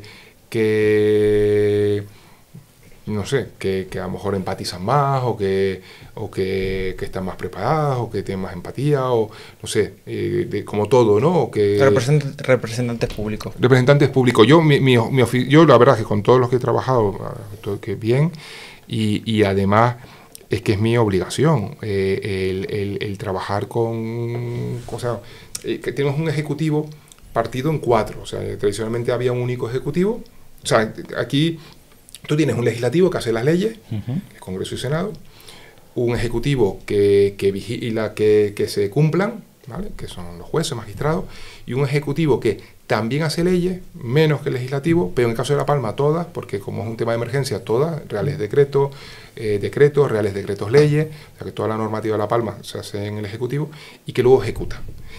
Y es donde estamos. Y dentro del ejecutivo tiene 4 partes, tiene el nacional, el autonómico, el insular y el local.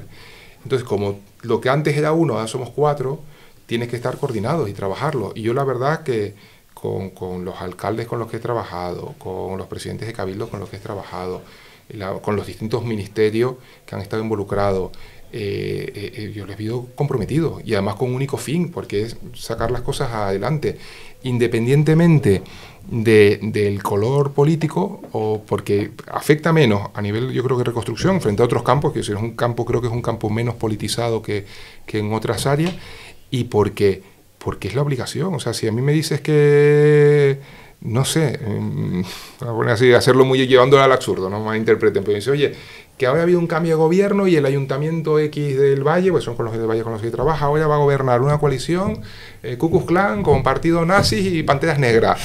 Pues me remango y a trabajar con ellos, de verdad. O sea, quiero decirte, si democráticamente cumplen y por favor, no me interpreten. Lo que quiero decir es que la obligación nuestra es trabajar conjuntamente con todos, ayudar, empujar, y luego, joder, todos los alcaldes quieren que su municipio vaya bien, todo presidente del cabildo quiere que la isla vaya bien, y van a trabajar en común, y van a ser tus aliados, y además van a ser con los que llamas todos los días, oye, ¿cómo va este tema? Esto es tal, sale adelante, no sale adelante. Entonces se trata de trabajar. Cuando fueron las elecciones, es cierto que hubo unos meses complicados, porque los previos, sobre todo a las elecciones, que son las elecciones, ya sabes cómo va a ser el reparto, porque ya más o menos luego pueda haber menos negociación o más tal, pero ya sabes la foto cómo va a quedar, ¿no? Pero los 2 meses antes o 3 meses antes, sí es verdad que fue un poco duro, porque ya sí que se politizaba un poco con el tema de la campaña. Es donde quería llegar con la pregunta. Claro, ahí sí que fue un poco más de decir, bueno, vamos a un perfil más bajo, porque esto ya empiezan con una cuestión más local, pero bueno, una vez que pasan las elecciones, vuelve otra vez, oye, vamos a remangarnos y a todas a una, porque es que es la única manera, y es que ya no es lo que sea la norma, ya no sea lo que pida el ciudadano, es que es la única manera de hacer las cosas. Pues si hay que llegar aquí y yo solo muevo aquí y luego es que el otro no hace no sé qué o se queda aquí, es que este no me lo ha dado. No, es todo trabajar, y para llegar tienes que estar continuamente en comunicación, y así salen. Entonces el Ejecutivo, las cuatro patas del Ejecutivo, su coordinación yo creo que es clave para que vayan saliendo las cosas adelante, sin duda. Y que yo pienso que se han hecho cosas mal, evidentemente, se han hecho cosas bien, se han hecho cosas mal, pero también es muy fácil juzgar desde el punto de vista nuestro en el bar con la cervecita y calmita. Digo, pero es que yo me intento poner en el lugar de un presidente de un cabildo, un alcalde, en ese momento. En el momento que me llaman por teléfono y me dicen, mira, tienes 4.000 evacuados, tienes no sé qué, y solucionalo ya. Se está llevando las fincas de plátanos, no tienes agua, y solucionalo ya. Y hombre, yo veo normal que se cometan más errores en una situación de tengo que tomar decisiones de ahora para ahora, sin tiempo de análisis, o sea, yo creo que bastante bien ha salido todo para la situación lo compleja que es. Sí, pasa un poco en general en la administración global, no quiero particularizar aquí. A ver, si pongo un ejemplo, por favor, que no, cuando comentaba antes lo de Ku Klux Klan, para no más interpreten, que lo ponía como un ejemplo extremo de decir, que lo quiero decir que hay que trabajar con todo junto, todo lo que cumplan la ley, por supuesto, y valores humanos, por supuesto, que hay que trabajar aquí y empujar todo junto. Me contaban una vez en el ejército que, en la época esta de DIMEC, que de algunos puestos que había como general de paz y general de guerra. Entonces, básicamente, el general de paz es una persona con un neuroticismo muy alto, controlaba todo, no se equivocaba en nada, lo revisaba todo y tenía un 98% de acierto. Se equivocaba en dos decisiones de cada 100. Perfecto. Cuando llega la guerra, como son los que están en el escalafón alto, son los que empiezan a mandar, ¿no? Y empiezan a cometer errores, porque claro, de tanto se lo piensan, tan garantista, que al final, pues perdían oportunidades. Y empiezan a cambiar y a colocar otro tipo de generales, que no estaban tan bien ubicados, que son personas a lo mejor con un psicoticismo más alto, toman decisiones, venga, pim, pam, a lo mejor con un grado de acierto del 75. Acertaban más de lo que se equivocaban. Pero se equivocaban en algunas, pero se aceptaba. Entonces te encontrabas, pues no sé, Ulises Grant en la Guerra de Secesión, que era de los últimos de la promoción, y fue como el general que consiguió que el norte le ganase al sur, y luego fue presidente de Estados Unidos y tal. Y luego tienes, por ejemplo, a George Patton en la Segunda Guerra Mundial, también de los últimos de la promoción, de West Point, pero luego fue como en estrategia casi de los mejores durante el conflicto, ¿no? O sea, con Rommel quizás de los mejores. Entonces, en la administración, como muchas veces los puestos políticos en general, no se valora, se valora más la ausencia del error que a veces que el acierto, ¿no? Es decir, oye, metió la pata en esto, más que, oye, ¿qué consiguió? Yo es algo que a nivel empresarial, viniendo de empresas, son empresas cotizadas en España, en Estados Unidos, es un poco lo contrario. Oye, pues la empresa está más para ganar dinero, ¿qué acciones has hecho? Oye, aquí te equivocaste con este producto, con este tal, pero la mayoría ha salido y ha ganado, ¿no? Entonces ese cambio de ponerlo. ¿Qué ocurre? Que en un entorno de superestrés humano, si estás acostumbrado a, yo no meto la pata, hago esto, hago lo otro, digo esto, digo lo otro, pero decisiones pocas, ahí sí que tienes que tomar muchísimas decisiones, se darán algunas bien, se darán otras mal, ¿no? Y eso sí es verdad que fue como una especie de shock de decir, venga a actuar, porque si no las cosas no salen. Y sí, es cierto que es complicado. Héctor, a ver, sabemos que hay personas, hay agricultores en general que sí que han recibido ya pues dinero, subvención para reconstruir sus fincas, lo han hecho, hay muchas ya. Y luego hubo incluso un remanente donde otras personas que también han podido iniciar la reconstrucción de sus fincas y demás. Pero hay otras personas que todavía están esperando por los 100 millones para poder, ¿qué se sabe de...? A ver, esas partidas, yo creo que nos quedan aproximadamente, pueden ser en torno a unos 90 millones, lo que quedaría para agricultura. Estamos hablando de agricultura. Una vez pagada primera vivienda o consignados los importes, si ha habido reclamaciones, pero digamos, una vez primera vivienda, que es lo más importante, lo fundamental, agricultura, como bien comentas, ya se están haciendo pagos, pero queda el grueso, queda la mayoría, ¿no? Pueden ser en torno a esos 90, 92 millones, multiplicando los metros por 44,06 euros, en caso de plátano, que es la mayoría, más luego lo que pueda costar unos estanques, cuarto de aperos, etcétera. Pero son expedientes, digamos, más sencillos que valorar una vivienda y además, pues, que tienes un poco la foto aproximadamente del coste, ¿no?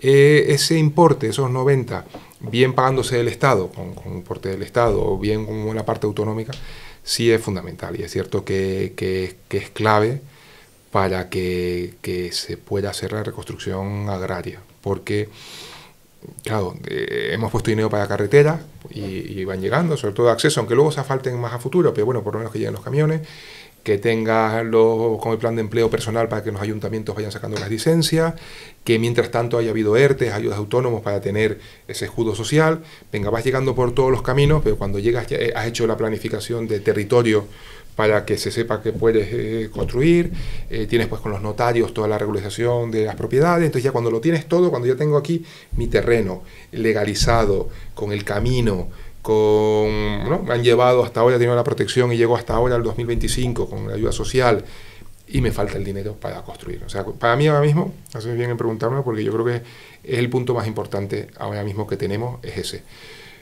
¿Por qué? ¿Qué ocurre? Que ahora mismo solo puede estar reconstruyendo, salvo los que ya han cobrado, aquellos que tenían dinero y que por lo tanto han podido adelantar su fondo, o que los bancos les han prestado dinero, pero claro, ya requiere un poco de capacidad de financiación. Entonces yo aquí daría dos opciones, o sea, un mensaje un poquito de optimismo, sin perjuicio que la administración tiene que abonar, la administración que sea, el agricultor lo que le interesa es que le llegue el dinero, y a otros casi son peleas como entre administraciones grandes, que le llegue el dinero.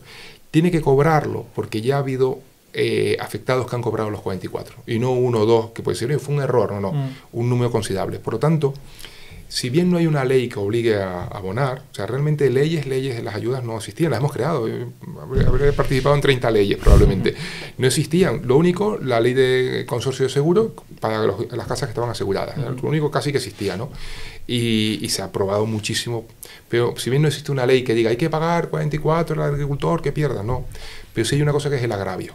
Entonces, desde que la administración a un colectivo importante ya le empieza a abonar una cantidad, la administración está obligada a pagarle el resto. Porque si no, el que no ha cobrado judicializa rápidamente. Dice, oiga, que a Héctor le han pagado y a mí no, y a Emilio y a mí no nos han pagado nada, ¿esto qué es? Y entonces está obligada la administración. O sea, la administración va a acabar pagando, de una manera u otra va a acabar pagando. Y entonces, mientras tanto, cuanto más pronto empecemos a poner las fincas en explotación, mejor, porque más pronto empezarán a funcionar y generarán dinero, empleo, etcétera. Incluso en el proceso de construcción generarán empleo para ir construyéndola. Entonces dicen, oye, sí, muy bonito, me van a pagar, yo sé más que nadie, el agricultor, sí, ¿qué me va a decir a mí, Héctor? Yo quiero empezar ya, está claro. Entonces, ¿qué caminos hay para ese puente, para llegar hasta que se cobre, que ojalá sea lo más pronto posible? Hay unos préstamos de SAECA, que es el Ministerio de Agricultura, que es la Sociedad Agraria de Crédito, con otro nombre se reconstruyó mucho en el volcán de San Juan, con préstamos blandos, que da préstamos para afectados del volcán, con un tipo de interés muy bajo y con carencia, pero sobre todo carencia, es decir, no pagas al principio, y ese no pago al principio es fenomenal, no pago ahora, y cuando reciba el dinero amortizo el préstamo, de manera que al final no he pagado o pagado mínimo, porque SAECA es pública, su función es para estas cosas, no es para hacer dinero. Y luego tiene, a nivel entidad bancaria, donde hay que entender que quieran ganar, es lícito una ganancia, pero sí con un documento de donde se diga, oiga, pues fulanito tiene esta finca con tantos metros y le van a corresponder 200.000 euros, que no se han pagado todavía porque todavía no tenemos el dinero, lo que sea, pero se va a pagar. Con eso, hombre, no es un aval, pero es un documento público que ya te está diciendo, mire, usted sabe que tarde o temprano voy a cobrarlo, ¿vale? No es un compromiso de la administración, pero en cierta manera te está reconociendo una especie de deuda casi consuetudinaria que tienes, porque ya se ha ido abonando en otros casos. Y eso los bancos sí están ayudando. O sea, Caja 7, que es la más grande en el sentido de agricultores, la Caixa, BBV, Santander, nos han ayudado con el tema de las moratorias. Cuando acaban las moratorias, es decir, bueno, pues con los afectados vamos a hacer una especie de carencia con los préstamos personalizados para que el afectado agrícola pueda seguir aguantando, ¿no? Es verdad que ellos ya, pues a lo mejor no te cobran el principal, te cobran solo unos intereses, un interés bajo, hacen un poco de puente. Entonces el mensaje que quería transmitir es si entendiendo el agricultor, que todos tenemos amigos conocidos, yo soy nieto de agricultores, que dice, joder, he perdido la finca, no puedo trabajar, no me han pagado y tal, o sea, entendiendo esa dificultad, es decir, vas a cobrar, sí o sí, vas a cobrar, y como vas a cobrar, empieza, si quieres, vamos, con ese dinero puedes empezar. Y esos bancos o esa SAECA puede hacer un poco de préstamo puente mientras la administración tratamos de sacarlo adelante y que cobres como los demás y puedan hacerlo. No lo esperemos a futuro, porque es verdad que cada mes que pasa hay un reloj biológico. Llevamos ya 3 años y medio desde que terminó el volcán. Ese reloj va avanzando y dice, oye, pues yo tenía tal edad y ahora ya con otra, ponme ahora a reconstruir. Y como cada mes que pase se va desmotivando y los hijos van creciendo y le dicen, mira papá, este dinero cuando lo cobre, compré un pisito en la laguna o tal, en Tenerife. Y se va perdiendo un motor importantísimo del que hemos vivido todo y que yo, si me fui a estudiar a Madrid, sin perjuicio del apoyo de mis padres, que eran, yo digo, por instituto y maestra, el dinero, porque es una pasta estudiar fuera, por mucha ayuda económica, mucha beca que tenga, un dinero, fue por el esfuerzo de mis abuelos, en concreto, especialmente de mi abuelo aquí, que tenía unos selemines en Argual. O sea, hemos vivido gracias a la agricultura. El sector platanero en la isla representa, no sé si un 60% del PIB o... ¿La agricultura? No, menos. La agricultura menos. No, bastante menos, pero digamos, en la isla es donde más representa, en la agricultura, la isla que más representa en su PIB es La Palma, la que tiene más peso, la agricultura. Tenerife tiene peso, pero está laminado por turismo, etc. El porcentaje es menor, pero es importante, y además no solo lo que supone a nivel económico, a nivel paisajístico, manera de ver, de vivir de la isla, o sea, un elemento clave, y además con el que estamos en deuda, con el que gracias a eso hemos sobrevivido, o vivido, mejor dicho, en este último siglo, vamos.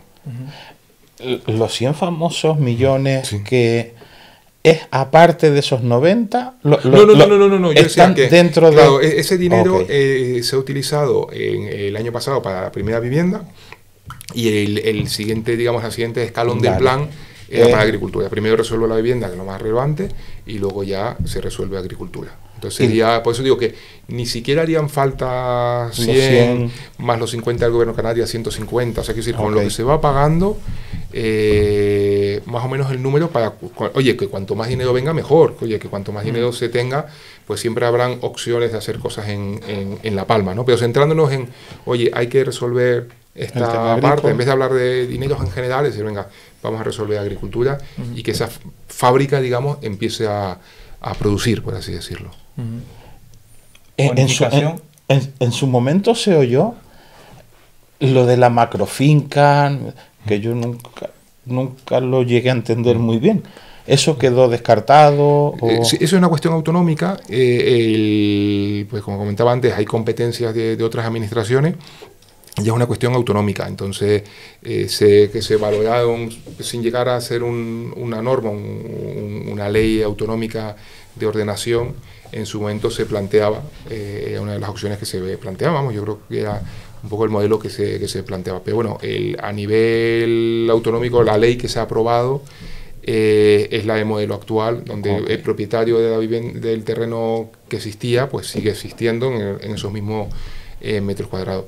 Es una decisión de otra administración, y en ese sentido soy muy respetuoso porque, oye, pues cada uno tiene como sus competencias, y es una competencia legítima del pueblo canario, que quiero decir que ya no es una decisión política de un ministerio, sino el pueblo canario pues vota en el Parlamento, y el Parlamento autonómico decide sus normas. Yo he participado como en 30 leyes, pero nacionales, y ahí sí he intentado influir, opinar o dar mi planteamiento, y lo estoy ya más bien autonómico. La norma actual que es la vigente, es la de que prácticamente cada uno tiene el terreno que tenía antes y reconstruye donde estaba antes. Queda zona roja, que sería los bordes del cono volcánico, y queda una parte también con una serie de coladas, una zona de riesgo de colapso, más pequeña, pero el objetivo es ir recuperando todo, ir viendo cómo van evolucionando y recortando para que sea, aunque sea de una manera un poco quirúrgica, y salvando cuantas más viviendas mejor. El objetivo es que afecten a las mínimas viviendas que existan, y que cada uno pueda volver a la vivienda que tenía anteriormente. Ya existen ciertos cambios en la ordenación del territorio para que la gente pues sepa vivienda, primera vivienda, vacacional. Hay ciertos cambios ya en la ordenación del territorio, por lo que... Sí, a ver, no tanto en el sentido de la propiedad, que es lo anterior. El que tenía una finca aquí, pues la sigue teniendo, aunque sea con lava encima, pero la sigue manteniendo. Y luego a nivel ordenación del territorio, pues sí, hay aspectos que puedan ir avanzando en sentido de pues conexiones, hay a lo mejor carreteras, caminos que es imposible hacerlas exactamente en el mismo sitio, a lo mejor tienes que rodarlas un poco, pero vamos, lo mínimo posible para que el daño sea menor. Y luego, bueno, sí, hay otra serie de políticas de viviendas ocasionales, alojamientos hoteleros, pero que también son a nivel autonómico, son los que deciden, y en este caso más bien te diría casi insular, dentro del plan de ordenación insular, que eso redacta el Cabildo. Esto, si me permite, antes una pregunta, porque si no me voy a olvidar. No sé si fue el alcalde de Los Llanos, Javier Llamas. Sí. Creo, estaba yo fuera de La Palma, pero creo que oí algunas declaraciones de él, no estoy seguro, pero bueno, y también es verdad que ahora se están haciendo, pues, creo que había dicho que se habían construido 40, 50 calles en Los Llanos. No lo sé. Supone al fin y al cabo también una carga municipal, esa. Eso no sé cómo se podrá lidiar, o sea, yo lo pensé y claro, no sé si eso a nivel... Claro, ¿qué ocurre? Sí, a ver, hasta el 2011, cuando había una catástrofe, un incendio, una dana, tal, bueno, pues ya había como una especie de reparto de los importes de cuánto pagaba cada administración. Y hasta donde sea bastante heterogéneo. Había administraciones que pagaban según la zona, uno más, uno menos, un tal, pues una negociación que fuese y tal.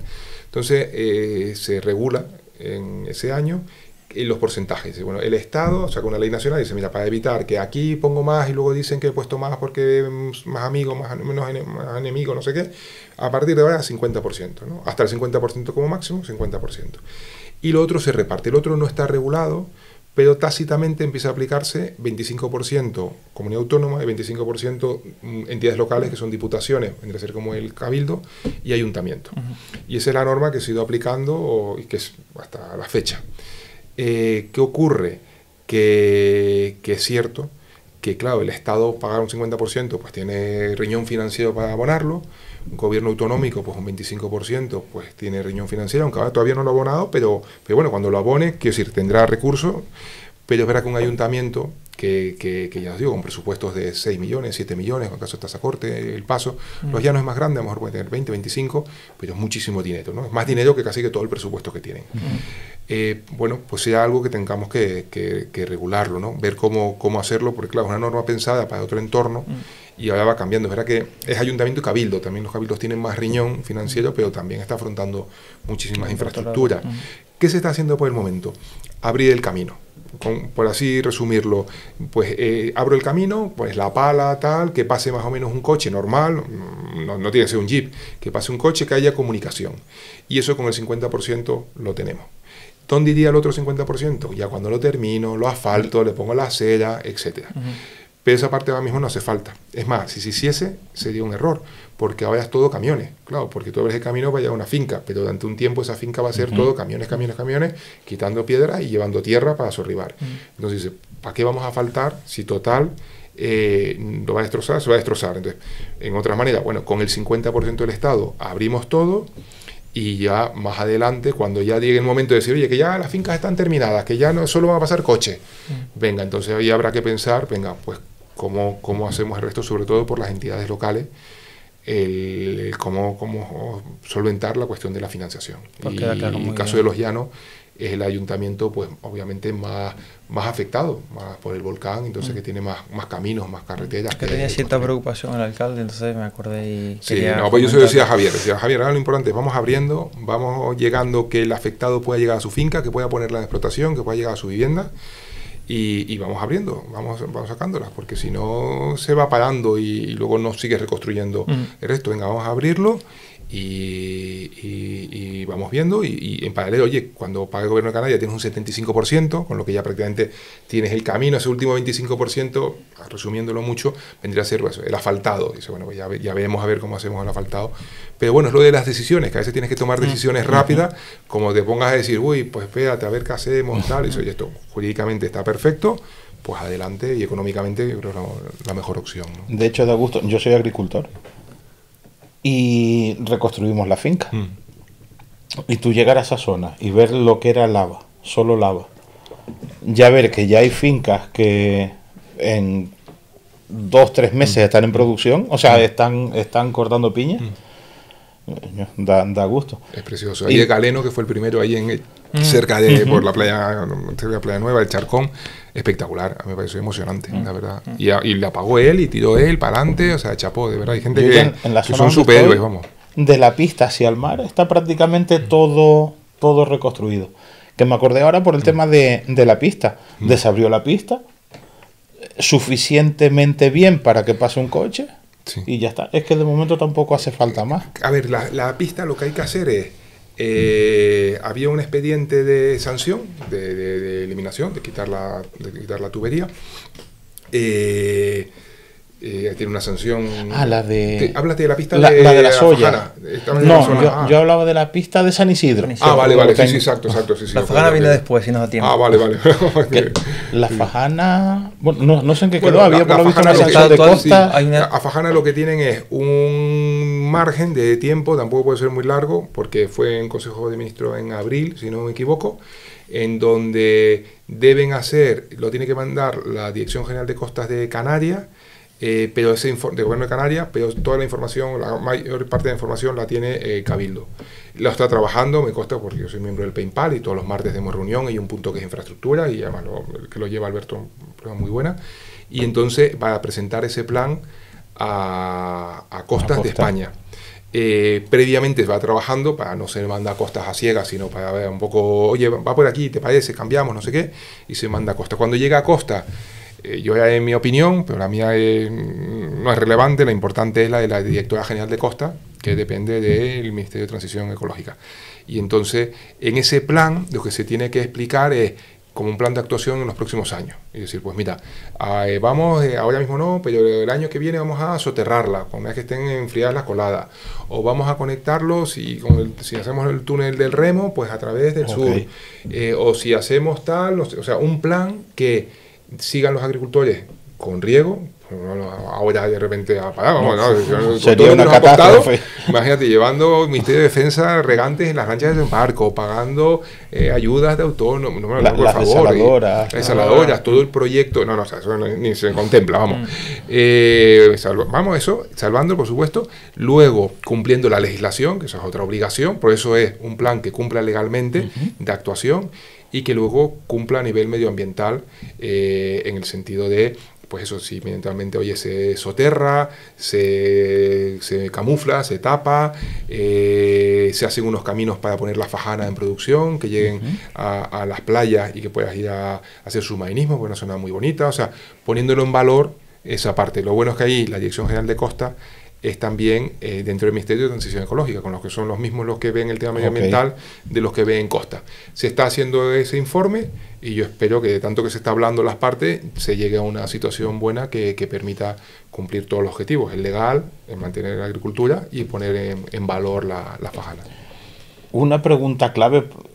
Pero fíjate, un inciso, eso es colaboración entre las administraciones, porque tienes ahí Gobierno de Canarias que hace informe, Cabildo que tiene información, Gobierno de España que lo revisa, pero en vez de cada uno ser estancos diferentes y tal, que me manden el informe, no quiero saber nada, es al contrario, venga, vamos a hacer el informe que estás haciendo, lo haces tú, lo firmas tú, pero mira, pues aquí yo creo que no, esto sí, esto, oye, has probado esto lo hemos hecho en otro sitio, esa colaboración es la que te permite que las cosas salgan adelante. Es que yo creo que sin esa colaboración sería imposible o casi imposible. Claro, complicado, sí. O desde luego muchísimo más lento. No, sin duda. Un punto clave que es lo que más se oye en la calle es en qué ha quedado el 60%. ¿Se sabe algo? A ver, yo creo que va a salir. Hay un acuerdo de investidura. Porque, disculpa, Héctor, hay gente que me pregunta, ¿el 60% del IRPF está ya bonificado en 2022, 2023, 2024? Sí, hasta 22, 23 y 24. Lleva 3 años. Hay un compromiso del gobierno hasta el 27. Sí, exacto. Son 4 años lo que está firmado el acuerdo de investidura, de los cuales digamos uno, que fue el del año pasado, 24, y ya quedaría 25, 26 y 27. El acuerdo de investidura es público. O sea, si un oyente coge Google y pone acuerdo de investidura tal, o sale, 3 links directos, es un PDF con 4 páginas, y de acuerdo de investidura en general de Canarias, con distintos aspectos de Canarias, pero ven los puntos de La Palma, ¿no? Y en el punto de La Palma, dentro de ellos está el 60%. Los otros se han resuelto, si no me equivoco, todos están resueltos, queda el 60% de los 3 años, 25, 26, 27. ¿Qué ocurre? Que tiene que aprobarse lo aprueba el Consejo de Ministros, pero a diferencia de un decreto, un Real Decreto, los Reales Decretos de Ley tienen que ser convalidados en el Congreso. El Congreso es decir sí o no. Vale. Entonces, aunque lo apruebe el Consejo de Ministros, luego va al Congreso, y no al Senado, o para el Congreso de Diputados, y el Congreso dice sí, para adelante o no. ¿Vale? Puede luego decir, venga, sobre esto hacemos una ley, una enmienda, pero ya entra en funcionamiento. O sea, entonces, ¿qué ocurre? Que bueno, me imagino que tiene que encontrarse el momento para tú poner este artículo, que ya está redactado, trabajado, toda la documentación, vamos, yo, por mi parte está toda hecha, para que se pueda incluir en un Real Decreto Ley. Y eso supone también la aritmética parlamentaria, que eso pues también no es pública, ¿no? Reales Decretos, leyes, en el que se solía meter, que era el ómnibus, que es un Real Decreto que es semestral, que sale en diciembre o en junio, que suma muchísimas medidas, normalmente de escudo social. Este año no hubo, en junio no hubo. Afortunadamente en La Palma ya lo teníamos resuelto y con planes B de ERTES y tal, los ERTES normales, o sea, ya con los bancos para las moratorias, o sea, había un plan B. Bueno, siempre hubo un plan B, pero ya cuando llegó ya estaba como muy avanzado, o sea, pero no salió ese Real Decreto Ley ómnibus que había salido, donde metíamos la de La Palma. El único Real Decreto Ley último que ha salido era del apagón, que se llaman medidas más técnicas, pero no se convalidó en el Congreso, o sea, se aprobó en el Consejo de Ministros, pero luego el Congreso no lo ratificó, con lo que si se hubiese metido ahí, que tampoco podíamos porque era de energía, pero bueno, se hubiese caído, o sea, y más Reales Decretos Ley. Ayer en el Consejo de Ministros hubo uno, pero era una transposición de una normativa, hay leyes europeas, directivas, y luego cada país tiene que transponerla, y de hecho hay unas penalizaciones por el tiempo que tardes en implantarla, las cuestiones de horas, de permiso, y se aprobó ayer, pero era una norma europea, o sea, era transponer una norma europea, o sea que ventanas para disparar y meter el 60%, pues habrán, seguro, o sea, seguro, no me cabe duda que leyes se van a tener que aprobar de aquí a diciembre. Cuanto más pronto se apruebe, económicamente es mejor. Eso sí, te digo ya por mi parte de mi gorro de economista, te digo, hay muchísima literatura al respecto de la Universidad de Chicago, de, bueno, muchísimos autores, de Shafiro, de gente que ha estudiado un equivalente entre qué es más rentable, pagar todos los meses, tener una deducción y todos los meses cobrar un poquito más, o seguir igual y el año que viene la devolución de la renta, que te devuelvan el dinero. En este segundo caso, que nos pasó en el año 22, el 23 fue mes a mes y 24 ha sido hasta junio, fue como mitad de una cosa y mitad de otra. El ahorro se va a productos de ahorro, un banco, un viaje, lo que se llama a veces gasto suntuario, en gran parte. Y luego, cuando se cobra mes a mes, tú lo aplicas en tus gastos comunes. Entonces, oye, en vez de ganar X, gano X más 300, y entonces salgo a comer más, salgo gasto más, etcétera. Entonces, como el objetivo es mover a nivel económico, el comercio, pues mejor, tiene más éxito esta parte. Está funcionando, o sea, a nivel económico, a nivel comercio, PIB, etcétera, la economía va mejor que antes, ya no que cuando empezó el volcán, sino que antes del volcán, en muchos casos antes del COVID, empleo, estamos datos del 2002, o sea, que va mejorando. O sea, quiero decir, la medida es buena y sigue ayudando, pero es verdad que está funcionando. Pero cuanto más pronto entre, pues oye, más dinero fluirá. Yo estoy convencido que se dará la medida. Para ir, digamos, terminando, gestión de los gases, bueno, ¿cómo está a día de hoy la situación en Puerto Nao de la Bombilla con respecto a las viviendas, gases y demás? Pues mira, Puerto Nao, ya prácticamente hay entre Puerto Nao y la Bombilla, por ejemplo, yo digo Puerto Nao al estar en Puerto Nao, pero que siempre es Puerto Nao y la Bombilla, siempre, un pueblo hermanos y muy querido. Pues tenemos ya en torno a unas 1.100 viviendas aproximadamente. En caso de Puerto Nao puede ser un 90-95% de las viviendas ya autorizadas. Queda un bloque pequeñito, que es el de la zona negra, que ya en el PEIMPAL, antes de ayer, aprobamos 12 viviendas, 2 de ellas de la zona negra, que ya como una pequeña banderita. Ahora, es verdad que ahí hay gases, en esa zona hay gases. Justo encima de la Playa Chica, una esquina aquí con 3 palmeras y tal, es verdad que ahí... Para que la gente, perdón, el don de la Roca. La roca está grande que hay, la playa chica. Entonces ahí hay un punto que sí, probablemente debajo pues sea una especie de cuevas o algún tal, y hay una acumulación. Son gases pesados, los gases bajan siempre hacia el mar, son gases que si los pusiésemos en la atmósfera tienden a ir al suelo, entonces es normal, por eso si yo ventilo de repente sale fuera, o sea, como mucho llega hasta el soporte de la ventana o de la puerta, ya si no fuesen transparentes veríamos ahí como una cascada de gases que siempre van hacia el mar, ¿vale? Entonces se acumula en ese tramo, ¿no? En el interior, debajo, en ese tramo. Porque el aire libre pues, se mezcla con el oxígeno y el nitrógeno.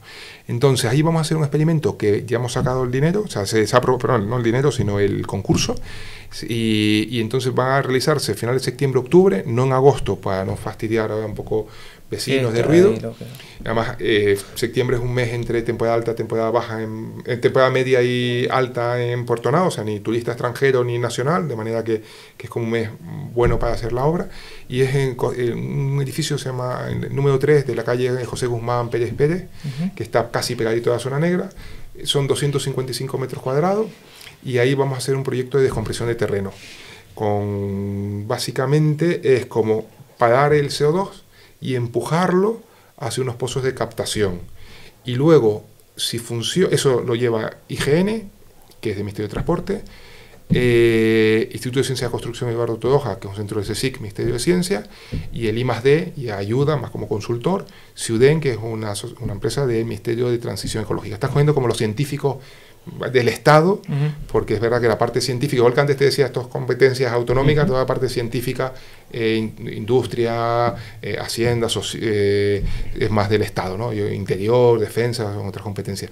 Entonces, con este proyecto, si funciona, sería aplicarlo en ese punto de la zona negra, que sería capto ese CO2 y una vez captado, que además depende por marea, en picos durante el día, lo expulso, puede ser desde una tubería hacia el mar y meterlo bastante en profundidad, porque el CO2 en principio, el océano es un catalizador de CO2, pero si medioambientalmente lo viesen, de hecho ese I+D está en el Ministerio de Transición Ecológica, si fuese una salida, o si no, la acumulación, ¿no? Meterlo en tanques de CO2, que incluso hasta podrían comercializarse. Lo veo un poquito más complejo. Es verdad que CO2 en estado natural, para una empresa que quiera poner refresco le serviría, ¿no? Pero bueno, eso yo lo veo más complejo. Yo creo que el objetivo no es hacer negocio ni mucho menos, sino conseguir expulsarlo.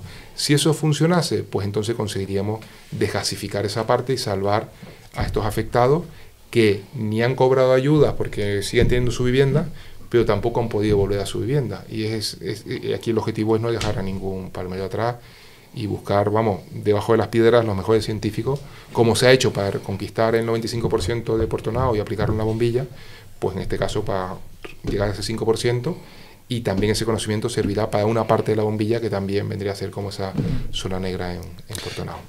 Pero, y para ir terminando, a pesar del 25% recuperado y de los avances de lo que se va a hacer con el entorno de la playa chica y demás, la sensación en general, o por lo menos la que yo tengo, yo creo, es que no acaba de arrancar Portonao, la bombilla, en menor medida, porque tampoco... Porque sí se han abierto comercios, la farmacia, el supermercado, pero no acaba como de arrancar, porque la gente escucha, pues sí, el Portonao está casi a un 100% habitable, ¿no? Sí. Pero no acaba como de arrancar, o sea, no acaba de haber ese entorno que había antes, ¿no? De la gente allí, los comercios, los turistas, se ve un poco todavía como muy vacío, ¿no? Es normal que haya miedo, es verdad que hay algunos hitos, el 1 de septiembre entra el colegio, que sigue siendo, y en principio estaría prácticamente todos los comercios, quitando 2 o 3 de zona negra, con el objetivo de recuperarlo, abierto. Ya se abrió la iglesia, se abrió hace 3 semanas, ya fue como la primera misa, y prácticamente estaría casi todo abierto, ¿no? Pero es verdad que puede existir todavía una labor de miedo, ¿no? Yo lo que sí puedo decir es, como padre, no quiero a nadie más en el mundo que a mis hijos. Quiero a mi mujer con locura, ¿no? Mataría por ella, ¿no? Pero dar mi vida solo la daría por mis hijos, probablemente. O sea, el amor que un padre tiene de un hijo es innato, ¿no? No me hace esto ser mejor ni peor persona, hace ser persona, normal, como todos, ¿no? Es innato, ¿no? El otro día, antes me decía mi hijo, decía, los pulpos, la madre pulpo, como no quiere dejar los huevos solos, se deja morir para que los pulpos se salven, fíjate, se deja morir y muere porque sabe que si sale le pueden atacar. Entonces, o sea, yo creo que es innato en la naturaleza en general. Soy miembro del PayPal, nos ha faltado tanto con la legislatura anterior como con la actual. Yo creo que soy el único miembro, o de los poquitos miembros que han estado todo el proceso. Por lo tanto, accedo a toda la información relacionada y firmo, estoy allí. Además, las decisiones de PayPal se graban, es un organismo del Ministerio del Interior. O sea, no es que hay un acta, es que se graban, ¿no? Y soy doctor, o sea, que intento aplicar métodos científicos en mis decisiones. Pues mis hijos están desde Semana Santa, siempre están en vacaciones. Anoche dormimos en Puerto Nao. Hoy, y antes veníamos de la playa de Puerto Nao. Tenemos que confiar, porque la gente que está ahí, bueno, el PayPal lo tienen todo normalizado, regulado, y hay que confiar. Si yo tuviese miedo, no estarían mis hijos. A lo mejor iría yo, pero no irían mis hijos. Y ya me inventaría algo, y diría, no, ¿qué tal? Que no han podido venir, ¿qué tal? Que no sé cuál. Y están, y duermen allí. Y están en la playa, y salen a la avenida, y estamos allí, y no estamos más días, porque desgraciadamente son las vacaciones de ellos, son las que son, pero de verdad. Entonces, yo sí les podría decir que ahora un poco nos toca a nosotros, a los palmeros, es decir, hemos traído a los mejores científicos, créanme, se están recuperando hitos que no existían. Se han puesto ayudas sociales para los empresarios, se ha abierto hoteles, el hotel ha mejorado. Fíjate, el hotel es una empresa privada, pues ha mejorado de un 4 a casi un 5 estrellas, un 4 plus ahora, para poder ser un 5 estrellas. O sea, es inversión privada de ello. Se ha hecho un esfuerzo descomunal. Ahora nos toca a nosotros. Yo, cada vez que abría un negocio, iba a tomarme algo a ese negocio. Y lo ponía en la red social. Hoy abierto no sé qué. Era como mi pequeña aportación de decir, venga, ahora nos toca a nosotros. Entonces, bajemos a Puerto Nao, cumpliendo todas las normas, por supuesto, de seguridad, y lo recuperemos. Porque si nos queda un sesgo, ese sesgo luego se puede amplificar, las noticias malas siempre se agrandan, el boca a boca. Se pueden dar pasos atrás. Y además eso va creando en la isla. Y si decíamos que a veces cuesta distinguir un turista, a lo mejor británico, a qué isla me voy de vacaciones, pues a lo mejor es La Palma. La Palma, que sí, esa, la que tiene el tema de los gases en una zona ahí prohibida, peligro y no sé qué, va afectando al resto de la isla. Al contrario, si dice, no, joder, impresionante lo que han hecho en La Palma, tío, tienen una isla no sé qué, y además su modelo creo que lo estudian en Azores y lo estudian en las Islas Eólicas en Italia, y no sé qué, y han podido recuperar, joder, es espectacular y tal.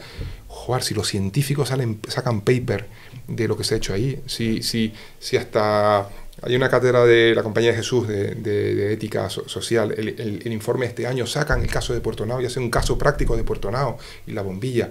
Si a nivel científico se están haciendo las cosas, nos toca a nosotros, o sea que bajen, señores. Hay un respaldo contrastado científicamente, se está haciendo un buen trabajo y hay que confiar, hay que bajar y hay que... Y hacer gasto y vivir, y poner fotos y disfrutarlo, que tenemos una playa preciosa y tanto la bombilla como en Puerto Nao.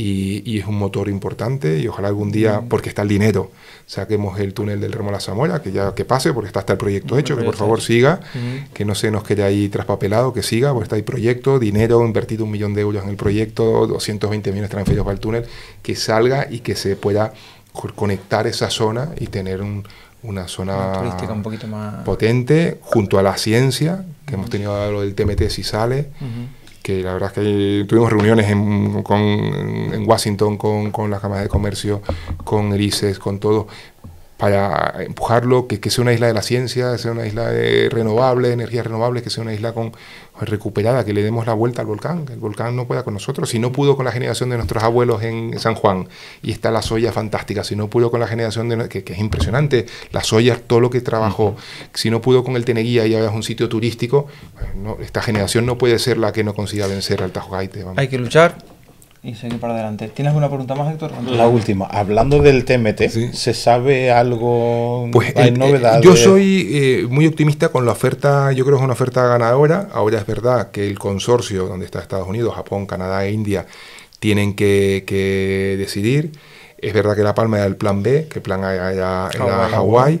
Pero sí es cierto que bueno, se ha trabajado mucho con la embajada, con el ICES, con Comercio Exterior. Habíamos tenido reuniones con la Secretaría de Estado de Comercio Exterior, con el equipo del ICES, con la embajada en Estados Unidos.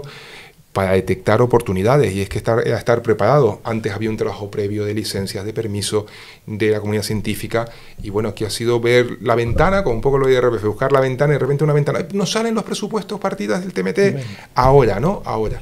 Cuando fue el STARMUS, nos reunimos Rafael Rebolo, Valentín, el director de IAC, con el número 2 de la National Science Foundation, que son un poco los que deciden, bueno, el consorcio que decide, para ver las ventajas fiscales, con la RIC, que se había aplicado en telescopios en Tenerife. O sea, ha habido una labor de buscar el momento. Y ahora, hombre, pueden cambiar las condiciones de juego, puede ser que Estados Unidos diga, hey, que toquen seguro, o sea, esto no, hay que esperar un movimiento de Estados Unidos, o sea, no creo que ellos digan, no pongo nada, España pone 400 y no hago movimiento. El gobierno central pone 400... Sí, el gobierno de España pone 400 millones, y ya pues me imagino que aquellos que estén interesados en Hawái, se habla que Japón siempre ha sido más interesado por Hawái, Canadá por cercanía, lógico, porque tienen telescopios ahí, los japoneses, incluso la comunidad americana, científica, ellos digan, toquen a su puerta y digan, oye, que España ha puesto 400, ¿qué vamos a hacer nosotros, ¿no? En un caso de igualdad, pues probablemente perderíamos. Si se toma 300,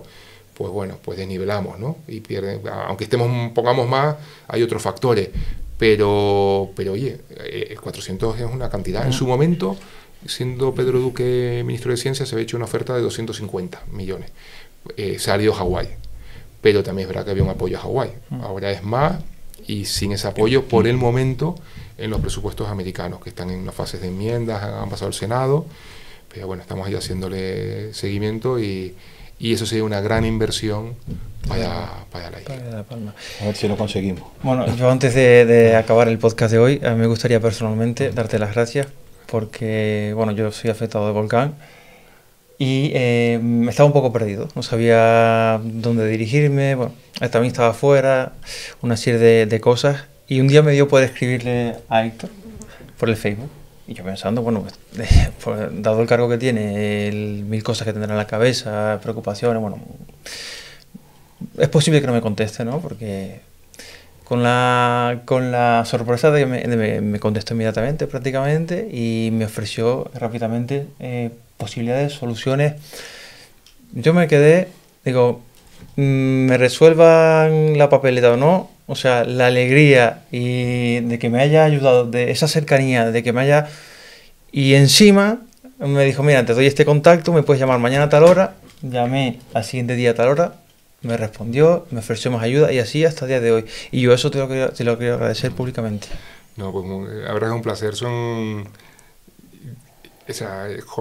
mis vecinos y amigos y familia y entorno, y la isla al final es lo que toca, ayudar. Pero no es fácil, Héctor, en el sentido de que también hay que ponerse en tu lugar, que eres una persona pues que estás muy ocupada y tienes muchas preocupaciones, y bueno, entonces yo por esa parte pues eso te quería dar las gracias públicamente. Bueno, muchísimas gracias. Y bueno, un placer, la verdad. Gracias por venir aquí, por asistir, por haber compartido pues este momento con nosotros. Y como ahora cuando apaguemos las cámaras y todo eso, tenemos nuestro libro de visitas, por así llamarlo, y si eres tan amable nos gustaría que nos dejases, pues, si te parece, Héctor, cuando apaguemos las cámaras, si te parece, pues un comentario, una dedicatoria, lo que tú quieras escribir, con la fecha de hoy y bueno, con tu firma si puede ser. Por supuesto. Y por otro lado, pues también te regalamos, como a todos los invitados, nuestra taza del último pito, que es lo mismo para ahí, te puede servir para tomarte un café por la mañana, o bueno, tu mujer, o incluso para tus hijos, ¿no? Pues y al uso se lo das tú como tú quieras. Pues muchísimas gracias, y ha sido un auténtico placer, y enhorabuena por el programa. Muchas gracias. Ha sido un trabajo muy bueno. Muchísimas gracias, Héctor. Bueno, Héctor, nos despedimos hasta el próximo día. Yo creo que sí. Pues nada. Pues nos vemos la próxima semana. Hasta luego, chao. Hasta luego, chao.